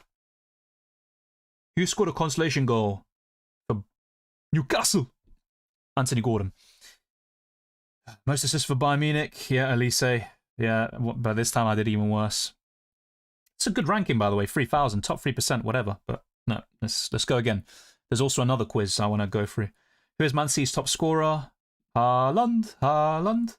Which Atleti player has scored a hat-trick in the Champions League this season? Seinof. Which Champions League winner represented both Newcastle and Arsenal and Barcelona? Yeah, Kluivert. PSG's top scorer heading into the round of 16? Vitinha.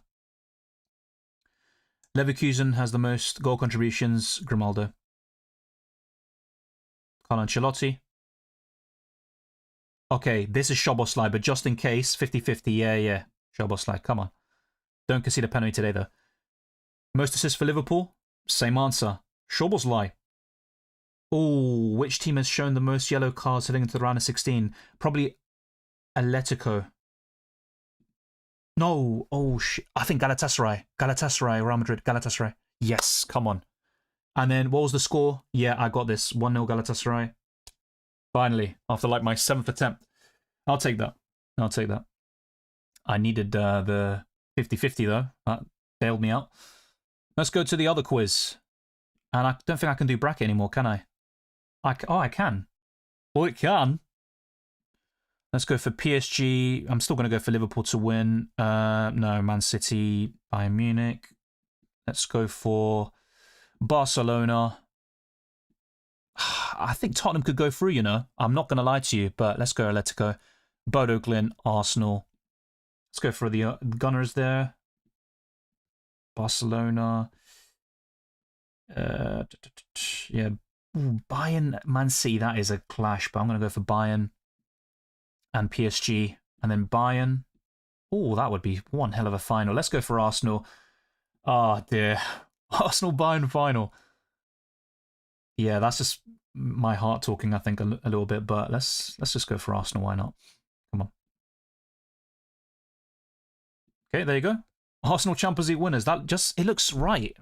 Maybe the haters will say otherwise, but that just looks so good. But yeah, let's move on. Let's wake up. And yeah, let's go to the quiz again. So let's go to the Man City Real Madrid one they've got. And yeah, it's freezing again, unfortunately. How many times have Madrid beaten City? I think, yeah, the record's really even. 5. Yeah, 5. Which season has the only penalty shootout? I think it's not 2-3, not treble season. It was the other one. Yeah, 3-4. Who scored the winner in Man City's 2-1 win? I think it was Nico O'Reilly. But just in case, oh no, Erling Haaland. Yeah, O'Reilly scored the opening goal. Which managers coached both City and Madrid? Yeah, Pellegrini. I had a brain fart there. Who scored the opener in Man City's 2-1 win? Rodrigo. He always scores against Man City. In which stage did Real beat Man City en route to the Champions League title in 23-24 quarterfinals? Who scored a hat-trick when Real Madrid faced Man City last season? Mbappe. Who's Man City's manager when they first met Madrid in the Champions League? Roberto Mancini. Yeah, Tevez season. How many Champions League matches between Man City and Madrid have ended in draws? I think it's 5 as well. I think it's 5-5-5. In which stage did Man City beat Real Madrid en route to the Champions League title in 22-23?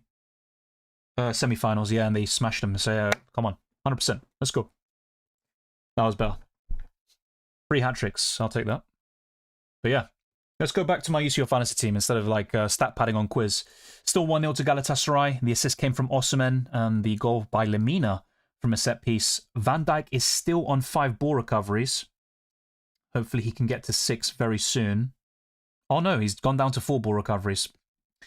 Yeah, so hopefully he can get a few more before the end of the match.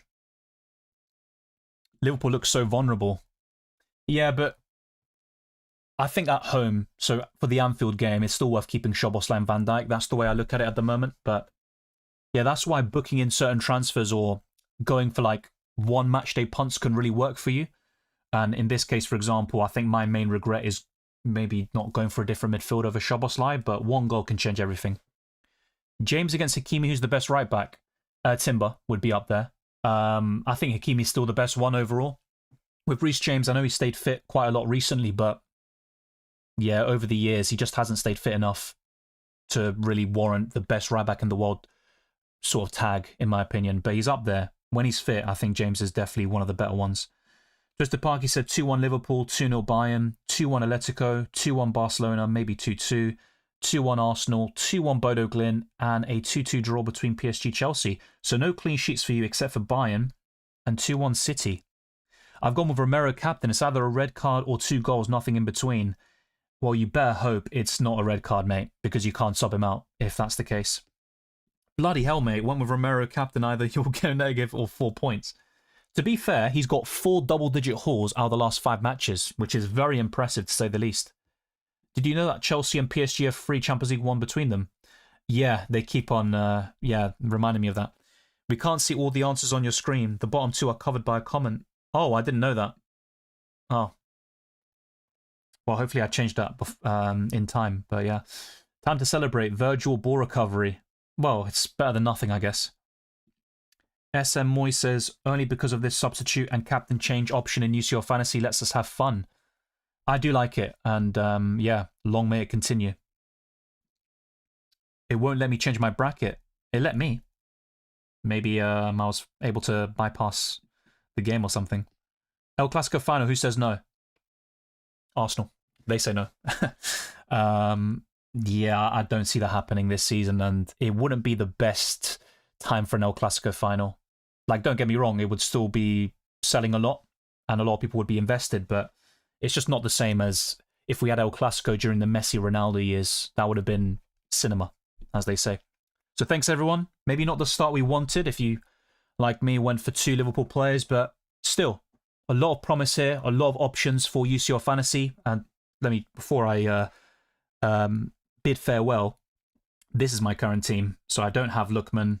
I've got Ruggeri in there. We'll see how that ends up going. But yeah, not a great start with Szoboszlai and Van Dijk, with Galatasaray 1-0 up at the time of this recording. But thanks to those that are going to watch on the playback, and also those who tune in from the beginning. If you haven't done so already, like this stream and also subscribe to the channel, hit the notification bell, click the hype button, and share this with those who love FPL and UCL Fantasy. There will be Game Week 30 content headed your way over the next couple of days with the transfer tips, the best wildcard squad, and my team selection, and another deadline stream over the weekend, and the Champions League will return in a couple of weeks' time, where maybe we have a lot of things to iron out with only 3 transfers at our disposal. This will fit a pattern until the end of the season. So for the second leg of each round, you'll get 3 transfers, and for the first leg, you get 5 available moves. If you have the wildcard or limitless chip, my advice is to use the limitless in Matchday 12 and the wildcard in Matchday 13. It's all covered in my chip strategy guide.